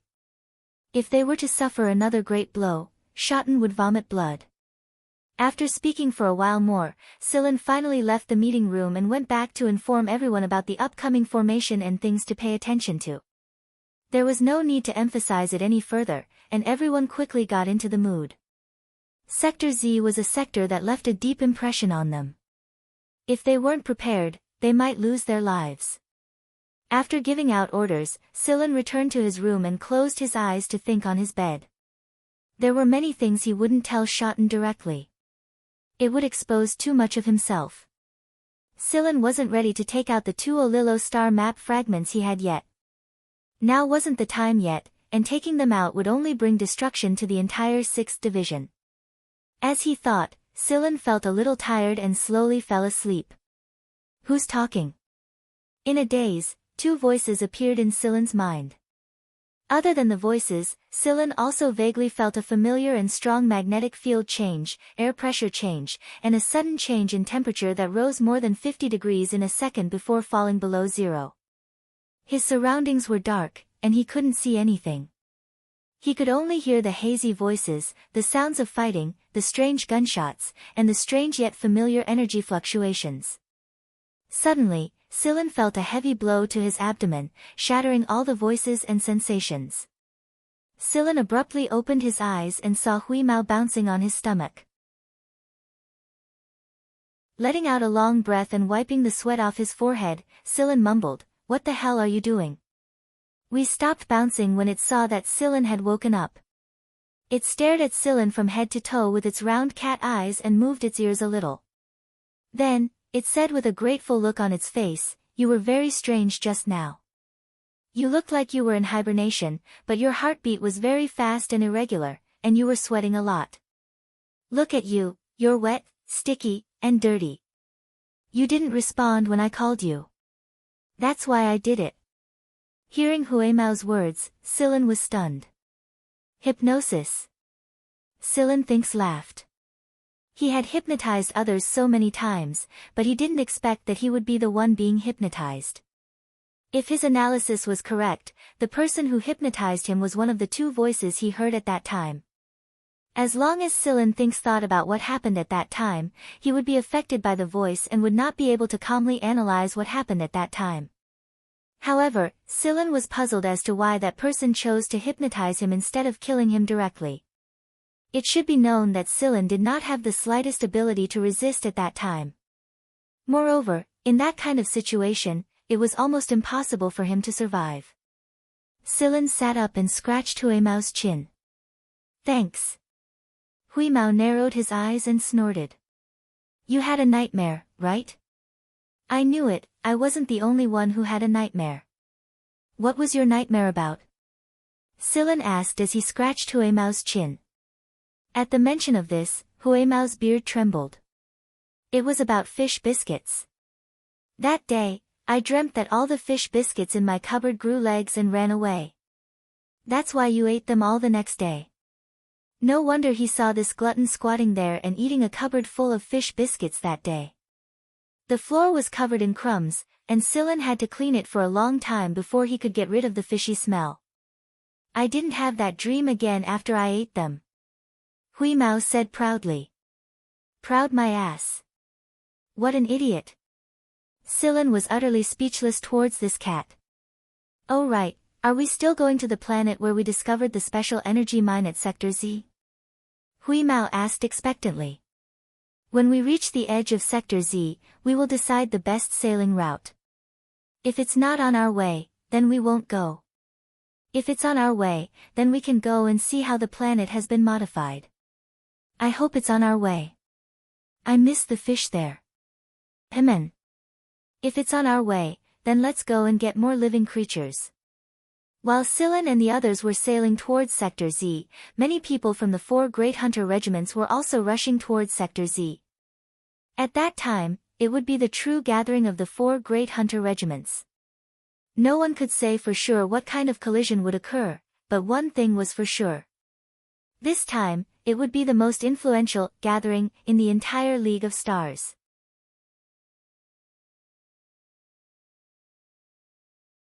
Chapter 202. The God's Back Garden that the military had just opened was located at the center of Sector Z. The strange thing was that after this black hole area was lit up, the space environment of Sector Z underwent a 180-degree change. The ordinary magnetic field anomaly had also gradually stabilized, and the occasional large-scale ion storms had mostly stopped since the activation of God's Back Garden. The existence of the former black hole area was actually a form of protection for Sector Z. Sector Z was incredibly rich in resources, and while the special energy or Sillin and the 6th Division might not necessarily exist on the other planets in Sector Z, there were definitely a lot of them that were of similar grade. Once Sector Z's space environment became ordinary, then it was undoubtedly a huge piece of fat meat. The League of Stars' military alone would not be able to swallow it all. This was probably one of the reasons why the military had announced all of this directly. According to the news that the League of Stars' 10 great business families represented by the Andryra family, the 4 great hunter regiments, and some other high-ranking hunter regiments and famous adventurer groups had all received an invitation from the military to discuss how to split this huge cake. When the Dark Triangle was no longer the Dark Triangle, and Sector Z was developed by the various forces, the fate of Sector Z would change from then on. It was not hard to imagine that Sector Z would no longer be one of the 13 backward sectors after this incident. It would become a developed sector, and the 10 trade sectors would become the 11 trade sectors. Due to the change in Sector Z's space environment and the military's direct permission, Sillin and the others' entry into Sector Z was very smooth. According to the star map, that so-called God's Back Garden is located in the triangle Sector Z, and it is at the same distance from every vertex of the triangle. Yudi explains some of the results of his calculations to the crowd. This means that this area may be artificially controlled. It would be too much of a coincidence if it's natural. Beaver said. Everyone's thoughts were more or less the same. The real question was, who exactly developed this area? Who had the ability to produce such results? Carey scratched his head. Does this mean that the Blit area controls the entire Sector Z's space environment? When this area was still a black hole, Sector Z's space environment was so bad, but it stabilized after it was lit. I don't think so. Sillin said, the worse the environment is, the better it is for the creation of special energy ores. The fact that there are so many special energy ores, special species, and rare metals in Sector Z means that Sector Z's environment is different from other sectors. I agree with Lieutenant Sillin's opinion. Yudi switched the image on the light screen, and Sector Z's history appeared. This history may not be complete, and there are obvious traces of embellishment, but the most important thing is that Sector Z's harsh environment has always existed. Sillin knew about Olillo's incident more than 1,000 years ago, but there were records about Sector Z even earlier. At the time, Sector Z was still the famous Dark Triangle, and it was like this even before the Alliance was founded. According to the history Yudi released, there were no records about Sector Z's black hole at the time. Although it bore the name, Dark Triangle, there was no explanation about the black hole at the center. Sector Z's black hole appeared more than 1,000 years ago, and it was also when Olillo appeared. Xiao Shang rubbed his chin, sigh, do you guys think that a higher civilization had appeared there before?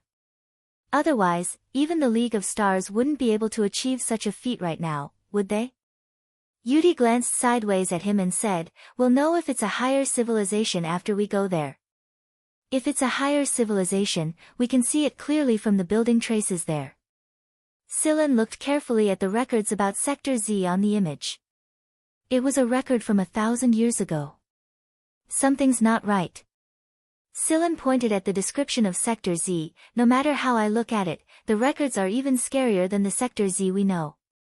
If that's the case, we couldn't have traveled safely at the time, and we couldn't even stay at the borders of Sector Z. Yudi nodded. I've always thought that the people of that era were exaggerating things, but looking at it now, it may be true that the records are true. It's just that the center of Sector Z had improved after it appeared, and in order to hide that area, someone had used certain methods to make Sector Z's cosmic environment turn hostile once more.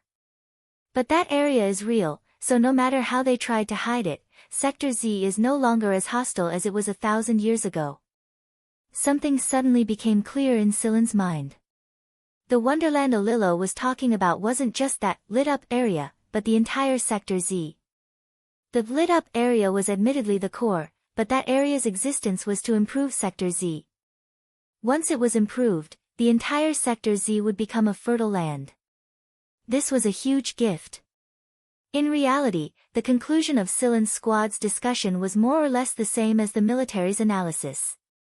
Since the military possessed more information, they were certain of this conclusion, unlike Sillin's squad who were only guessing.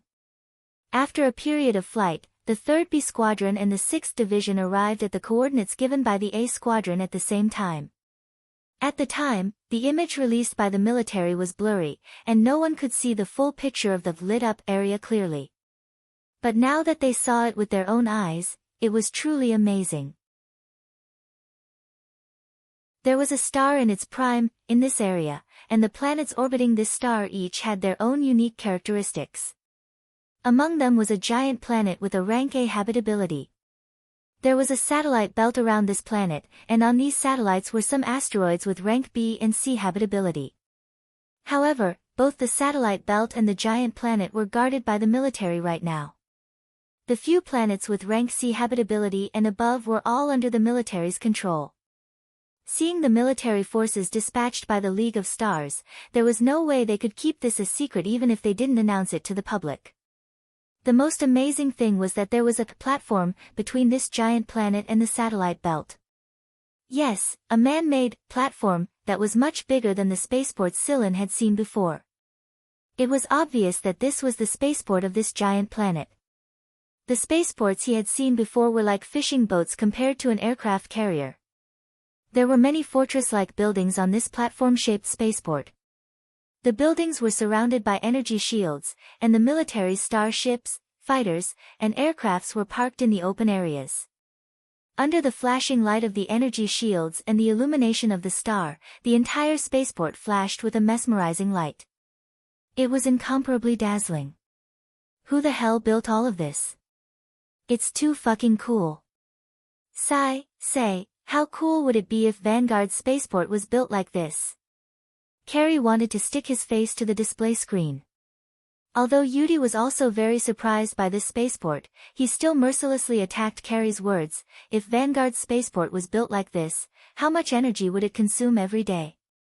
We don't have as much capital as the military. Carrie curled his lips, but he didn't retort. That giant planet was definitely out of the question. Cheto and Huimao could feel the planet's domineering defense network just from its periphery. The coordinates given to them by the A Squadron were located on a rank B habitability asteroid in the satellite belt around the largest planet. Although the planet was marked as a rank B habitability planet, Sillin felt that the environment here was even better than the rank B habitability planets in other sectors. If it was just a little bit better, it would reach the requirements of a rank A habitability planet. This kind of environment was already very good for Sillin and the others. The A Squadron had built a temporary spaceport on the outskirts of the planet. Looking at the two starships parked inside the spaceport, it was obvious that some B squadrons had already arrived. They weren't the first to arrive. After parking the starships, Sillin and the others boarded a spaceplane and flew to the asteroid. Some fortresses had already been built on the asteroid. It was obvious that they were going to be stationed there for a long time. Sillin and the others below the rank of lieutenant commander were resting at their assigned places. As the captain, Shotten had already rushed over to report in. A communication network had already been built on the asteroid. Everyone had adjusted the frequency of their communicators so that it would be easier to communicate on the planet. However, Sillin had just stopped when someone informed him that a guest had come to visit. Me? Who is it? Sillin asked in puzzlement. The person in charge of notifying the guest had an odd look on his face. You'll know when you come over. The A Squadron had built a reception point on the asteroid. Inside this reception point, a certain someone was holding a cup of tea with his legs crossed and a book open on his lap. He was drinking tea and reading at the same time. Most of the people in charge of the reception point were Vanguard's A Squadron members. Of course, they hadn't reached Songba Leruo's level yet. Not every A Squadron member was promoted from a captain to a captain.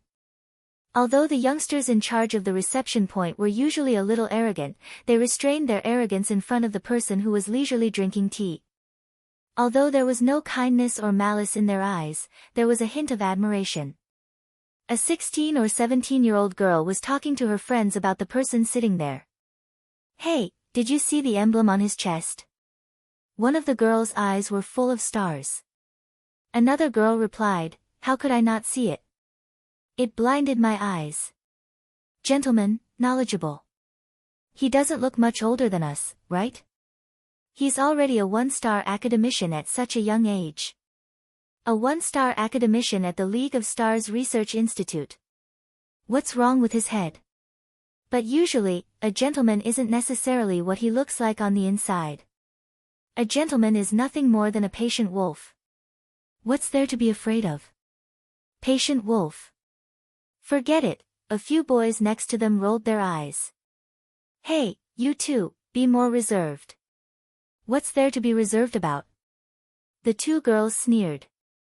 It's not easy to find a satisfactory target. Yeah, do you think the child's IQ would be very high if you were to have a child like this? Last time, I heard someone say that the child's IQ is more related to the mother's. How can that be? Last time, they said that my IQ was close to that of a modern ape. Don't be afraid.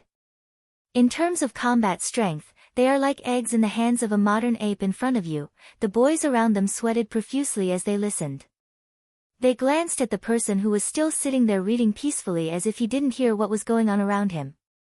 They sighed in their hearts, such determination. Sillin walked in while the juniors in the home team were discussing.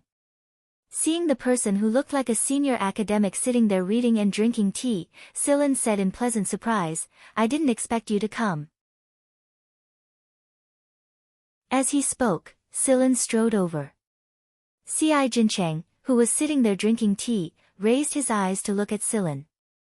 He elegantly put down his teacup, closed his book and placed it beside him. Then, he stood up and gave Silin a flying kick. The surrounding crowd. The word gentleman was directly erased from everyone's minds. Silin, who was kicked, was sent flying in a parabola. But not long after, he walked in with a chuckle and gave C.I. Jincheng a hug. Then, he hammered C.I. Jincheng's shoulder and pointed at the emblem on his chest. Yo, not bad. You're an academician now. C.I. Jincheng looked at the face in front of him expressionlessly. It was just as Knight and Lung had said, stupid no matter how I look at it. Patting the leg of his pants, C.I. Jincheng said, aren't you going to invite me over to your place? We need to have a good talk. Of course, academician C.I., please. C.I. Jincheng suddenly paused after taking 2 steps and said, Sir M.O. has also been invited over. He's on that main planet right now. Speaking of Sir M.O., Silin really didn't know how to face him. Although he had sent a few coded messages in between, sending messages and meeting him were 2 different things. If he met him in person, his already stupid face would probably become as stupid as a pig's head. Oh right, I forgot to tell you, C.I. Jincheng revealed a gloating smile, I've already told Sir M.O. before I came here. I think in another, 2 hours, Sir Mo should be done with his work by then. Fuck. After Silin and C.I. Jincheng had left, the youngsters gathered together once more. Hey, who was that guy just now? I don't know, he looked a little stupid. TSK, look at your eyesight. That's called concealment. You guys actually don't know who that guy is? He's a helicopter member who was internally selected beforehand. So you're saying that guy is at the captain level? A girl asked. I don't think so. But I heard from my father that that guy was internally selected by the higher-ups a long time ago. As long as he's willing, he can directly enter the A squadron at any time. He's that good? Anyone who was promoted to the A squadron from a branch team was someone with true strength. No matter what kind of background you had in the Vanguard, you had absolute strength. I really didn't expect there to be such a person in the branch. You don't know, do you? Let me tell you guys. Silin did not know what those youngsters would say about him. Right now he was facing C.I. Jincheng's fierce criticism.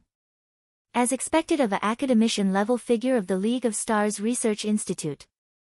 He had probably traveled to various sectors to give lectures many times already. After a series of criticism, he didn't even drink a cup of water, and it looked like he was going to continue. Hui Mao stared at C.I. Jincheng on a cabinet not far away with a pair of round eyes. Was that the researcher Silin was talking about?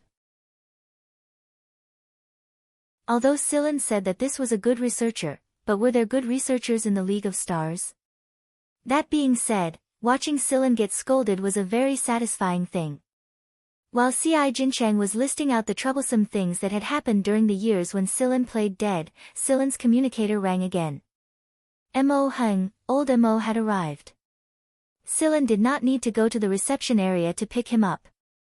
Old M.O. had volunteered to come personally, and with old Mo's status, naturally he would be accompanied. Silin's face twitched. It would be fine if they came one by one, but he would probably drown in their saliva if they piled up together. Hearing that old M.O. was coming over, C.I. Jincheng stopped talking. He picked up his tea, took a sip, crossed his legs, and put on an expression that said, good luck. People like Silin who understood old Mo's temper knew that the old man could put on airs and be amiable normally. But in the words of Seven Lights Vice Headmaster and Ting, he was a senior academic ruffian. Speaking of which, old M.O. had already thought things through when he received the military's invitation. There was no doubt that the newly opened God's Back Garden was attractive, but at the same time, he also knew that various major forces had also been invited, and all of them had mobilized a lot of manpower. That little bastard disciple of his would probably be among them. That was why old M.O. had arrived very early. At the time, Vanguard's B squadrons had not arrived yet. The old man took a general look at the newly opened area, and just as he had analyzed earlier, it was not built by a higher civilization. While he was arranging everything, he received C.I. Jincheng's message. He could not sit still the moment he heard that the 6th Division had arrived. He was planning to supervise the current project to completion, but his hands just couldn't stop itching. Since he could not calm down and supervise the project, he let another engineering scholar take over and sent him to the little planet where Vanguard was located. Now that old Mo had arrived, the ones to receive him were definitely not the juniors. The A Squadron had specifically sent someone over, and the one to receive old Mo was one of Vanguard's high-ranking officials, Soali. Soali's status and influence in Vanguard was much greater than Songba Leruo and Bart's. The fact that this high-ranking official showed up in person immediately shocked the youngsters at the reception point. They really did not expect that an important figure like Soali would personally come to visit them. Soali and old Mo could be considered old acquaintances. He sighed about the things that had happened over the years as he walked towards the 6th Division. Along the way, he ran into Bart and Songba Leruo, who had just returned from a mining planet. After exchanging greetings, the duo did not linger and headed straight for the 6th Division's temporary base. What's going on? Why is that old man here? Bart said while stroking his long beard. Songba Leruo did not answer. The corner of his lips curled meaningfully, and he turned around to continue walking. Over at the 6th Division's temporary base, Silen was rubbing his face thoughtfully when he suddenly heard a loud roar from outside. Get your ass over here, Silen.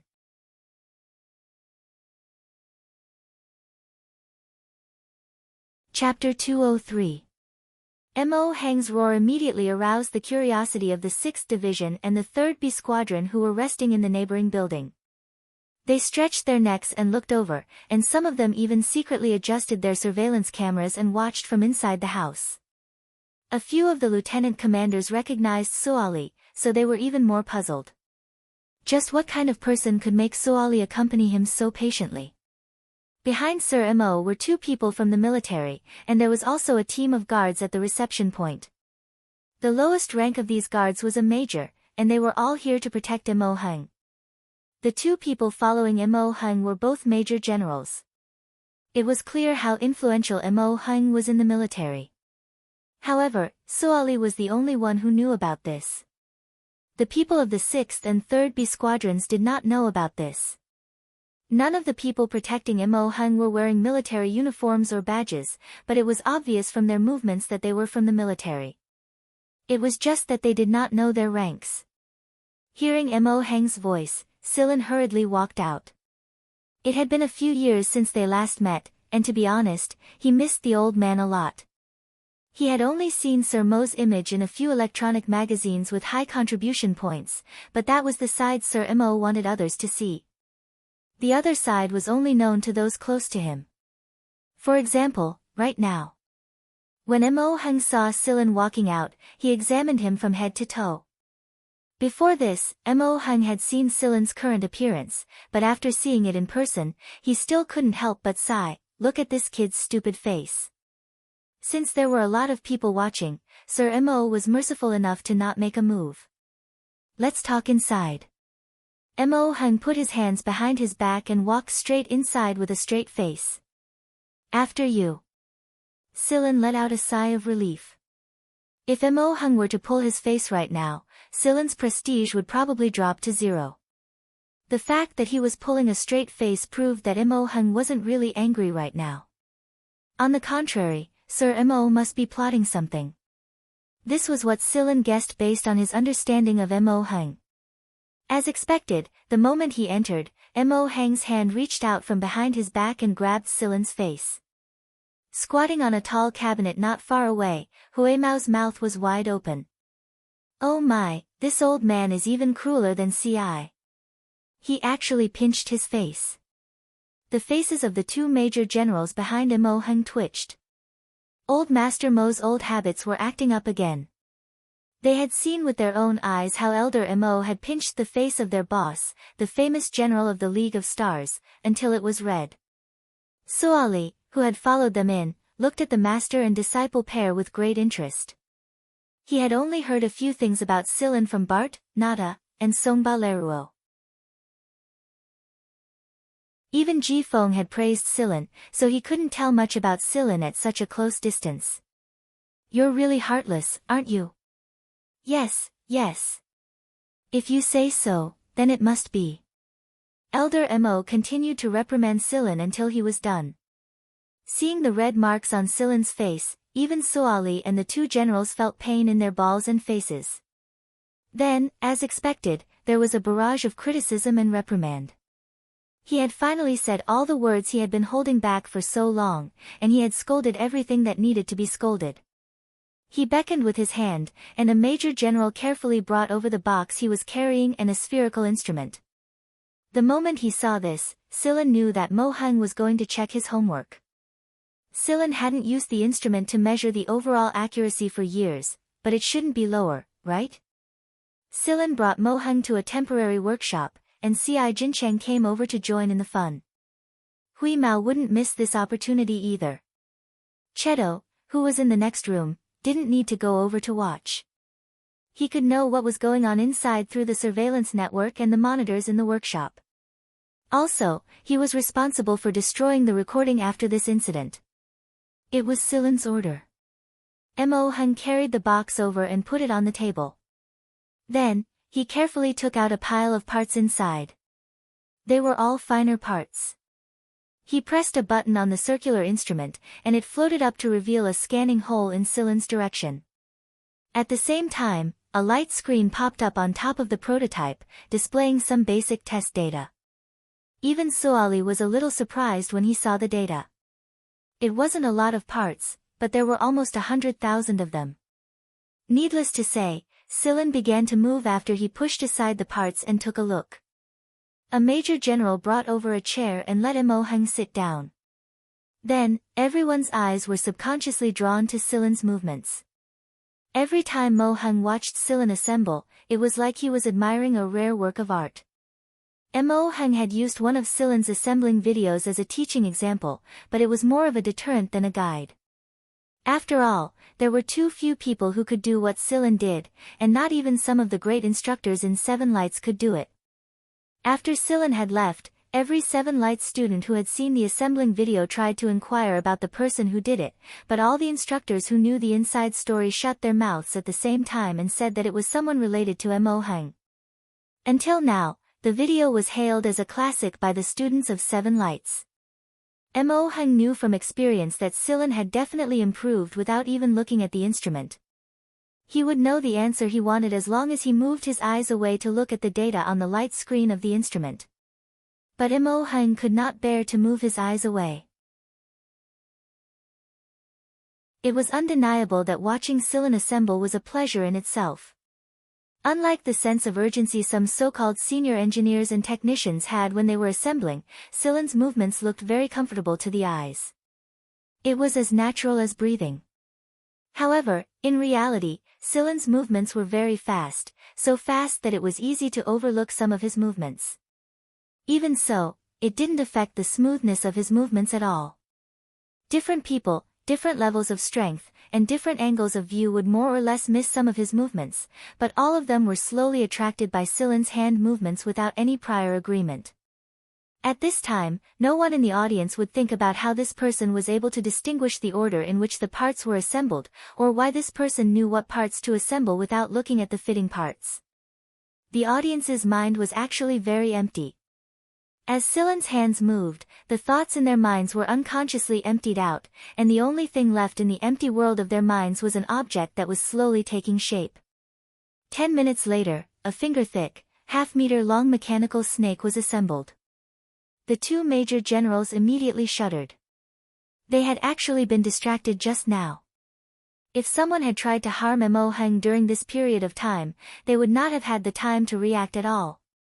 People like them who had gone through strict training and experienced countless battlefields actually had their thoughts emptied out. Although part of the reason was because they believed that Silen would not harm Sir Mo, as guards, they had still underestimated Silen. In the face of a person like Silen, even the slightest bit of negligence could put them in a passive position. Now they finally knew why Sillin had entered the A-rank list of the military's secret files.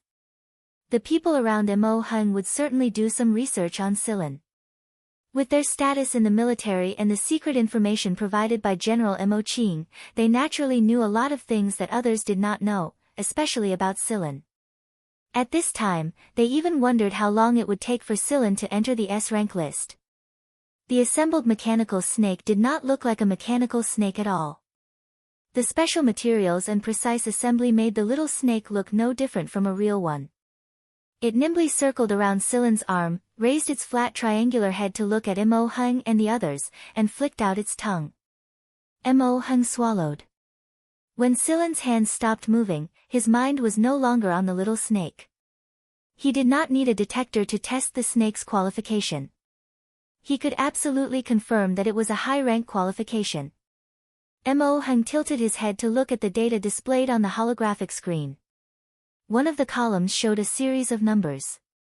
The first few times, the comprehensive accuracy reached the theoretical value of 99. 98%, but after 3 steps, it reached 99. 99%, and it had maintained this data since then. Mo Hung's old face was flushed with excitement. His mouth trembled, but he could not say a word. After taking a deep breath, he completely forgot to exhale. Master, take a deep breath, don't forget to exhale. Sillin hurriedly reminded Mo Hung. Mo Hung stood up abruptly. You, Mo Hung directly grabbed Sillin's face. After saying, you, for a long time, he still could not say, you. His breathing quickened, causing the 2 major generals and Suali to be afraid that something had happened to the old man. Master, breathe. Take a deep breath. Breathe slowly. Sillin said. Slow my ass. Mo Hung almost roared. The corner of Suali's mouth twitched. This was the behavior of a dignified 4-star academician. After Mo Hung let go of Sillin's face, he spun around in circles. Seeing this, Sillin and the others were puzzled. What was wrong with the old man? While Sillin was thinking, Mo Hung suddenly paused and pointed at Sillin. You're coming with me to that planet in a moment. There's a mission. No one could dissuade Old Man Mo's words, so the 2 major generals did not try to dissuade him at all.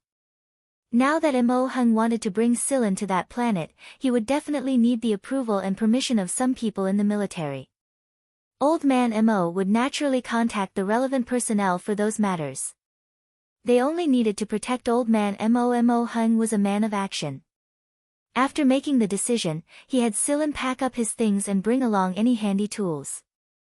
Of course, this handy tool referred to tools related to assembly, not dangerous items such as firearms. After that, Mo Hung took out his communicator and started contacting people. Suali was dumbfounded by the sudden turn of events. He wasn't a member of that circle, and he didn't know what the theoretical 99% comprehensive accuracy meant. He might know a little, but he didn't know what it meant to people like Mo Hung, so he couldn't understand Mo Hung's feelings right now. While Sillin was packing up his tools, he sent a secret signal to Cheto. Cheto's eyes flashed for a moment before he deleted everything that had happened in the workshop just now. He had been paying close attention to the monitor all this time. Although the video had been deleted, the scene of Sillin assembling still existed in Cheto's memory bank. Unless he forcibly deleted it, the memory would always be there. At the same time, Cheto's eyes turned very subtle, and his fingers moved slightly. If Sillin was here, he would have noticed that his fingers were moving at the exact same frequency as when he was assembling just now. The only difference was that Cheto's movements weren't as big. It didn't take long for Mo Hung to finish contacting people. Then, he nodded at Sillin and said, "Let's go." Suali was familiar with Mo Hung's personality, so he didn't mind Mo Hung's disregard. He shot Sillin a look and said, "Pay attention. Contact me if you need anything." Sillin nodded and left. C.I. Jincheng was one of the invited members of the League of Stars Research Institute, so he left with them. Hui Mao and Cheto didn't go with them. Setting aside whether or not the military would allow people like them to enter a planet like this, if they exposed themselves in front of the League of Stars Research Institute's academicians, it would be hard for them to get away. After all, their characteristics were too special. Mo Heng told Silen about the so-called mission while he was taking Silen to the planet. The academicians of the League of Stars Research Institute who were invited this time were people who had made contributions and influence in different fields. Right now, they were all conducting research in different places and regions. There were a total of 16 engineers like Mo Heng, and right now they were working on a machine the size of a small mountain. Due to their age, some of the senior academicians who were invited couldn't do everything by themselves. They had to take a break after a while, and during this break they would supervise and guide the work. The people they brought with them were all their favorite students, and they would guide them while they were working on the huge machine. However, Mo Heng didn't bring any students with him when he came to this planet, so he couldn't avoid the criticism of his old enemies. That was why Mo Heng gave Silen a good scolding when he saw him and vented his grievances. However, Mo Heng's arrogance when he got off the spaceplane surprised a few of his old colleagues. Silen was following beside Mo Heng while carrying a toolbox that wasn't fancy at all. His presence was low, and he looked pretty ordinary. He looked like an errand boy. But everyone who knew Mo Heng knew that he wouldn't let an ordinary errand boy follow him. The people who helped Mo Heng with the toolbox were all major generals. Mo Heng slowly walked over with his hands behind his back and stood with a few old academicians. He looked at the huge machine and nodded. Silen, go ahead. Silen's stomach hurt when he heard this. Why did it sound like, close the door and let the dogs go? A few old academicians who were resting next to him looked over in surprise. An old man who was also a 4-star academician thumped his leg and shouted, "Old ruffian Mo, who is this guy? You know, we can't let unrelated people in here." Those who could come in were, of course, approved, so they were definitely not unrelated people. The old man said this just to stop Mo Heng, and everyone understood this. Mo Heng didn't put on a straight face like before. Instead, he pretended to be calm and said, "This guy is old and can't move anymore. Let my disciple do it for him." These words surprised the old academicians. It was still the old man who asked first, "Old ruffian Mo, when did you have a disciple?" Mo Heng looked up at the sky. "I've had a disciple for a long time." Hearing old man Mo's proud sigh and trying to pretend to be bitter, Silen's hand that was holding the box trembled. Look at him, it's as if having a disciple has been through the vicissitudes of life. The old academicians curled their lips and continued to pretend. For Mo Heng, this disciple who appeared in front of these leading academicians for the first time, the old academicians diverted part of their attention. Not only was Mo Heng's disciple mysterious, but he was also too young. So young that they couldn't trust his ability. After Silen walked over, he didn't do anything immediately. He put down the box and walked around the huge machine, attracting the attention of the old academician's disciples who were busy working. Seeing that his disciple was paying attention to old ruffian Mo's disciple, an old academician's face immediately darkened and he shouted, "Focus on your own work, why are you paying attention to others?" Mo Heng's eyes narrowed. Sigh, some people are just born to attract attention. The other old academicians who were sitting there resting decided to directly filter out Mo Heng's words and didn't pay much attention to Silen. In any case, if he couldn't do anything, it would be a slap in the face for Mo Heng. Reality proved everything. Let's see how long that old ruffian can be smug for. Ignoring what the others thought, Silen walked around the huge hemispherical machine and thought for a while with a frown. Hui Mao once said that machines also had their own language, and the information they wanted to express could be understood by listening. This big machine was huge, complicated, and could even block scanners. Without understanding the principle and general structure, no one dared to work on it. So until now, there had been no substantial progress even with more than a dozen academicians personally working on it. They might be experienced in assembly, but when it came to the language of machines, they couldn't compare to Silen, so they wouldn't think in that direction. He carefully sensed the subtle movements caused by non-human activities in the surroundings. There weren't even any plants around, so the subtle movements should be caused by this huge machine. After being further stimulated by the chip, Silen's ability to listen to machine language had improved a lot. As his thoughts slowly settled, he could listen to some intermittent language. Silen converted these languages into shapes in his mind. And so, in Silen's mind, the big machine was surrounded by floating shapes from time to time. From the floating and moving trajectories of these shapes, Silen came to one of the parts of the machine. The spot Silen was looking for was nearly 10 meters above the ground. Activating his hoverboard, Silen flew to the spot and pressed down.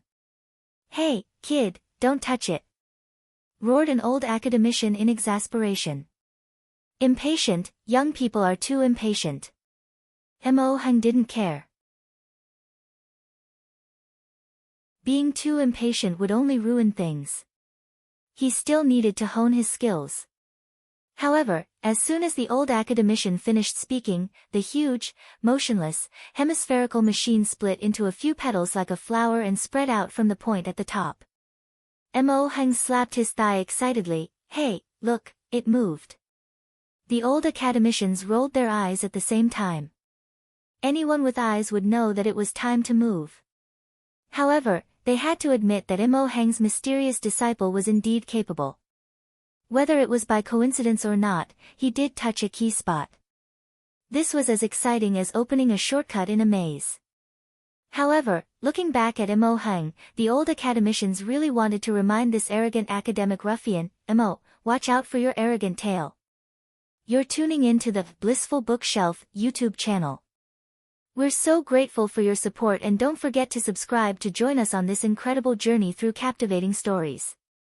Your generosity through donations truly makes a world of difference, as it's the primary source of revenue that allows me to expand and enhance this channel for you.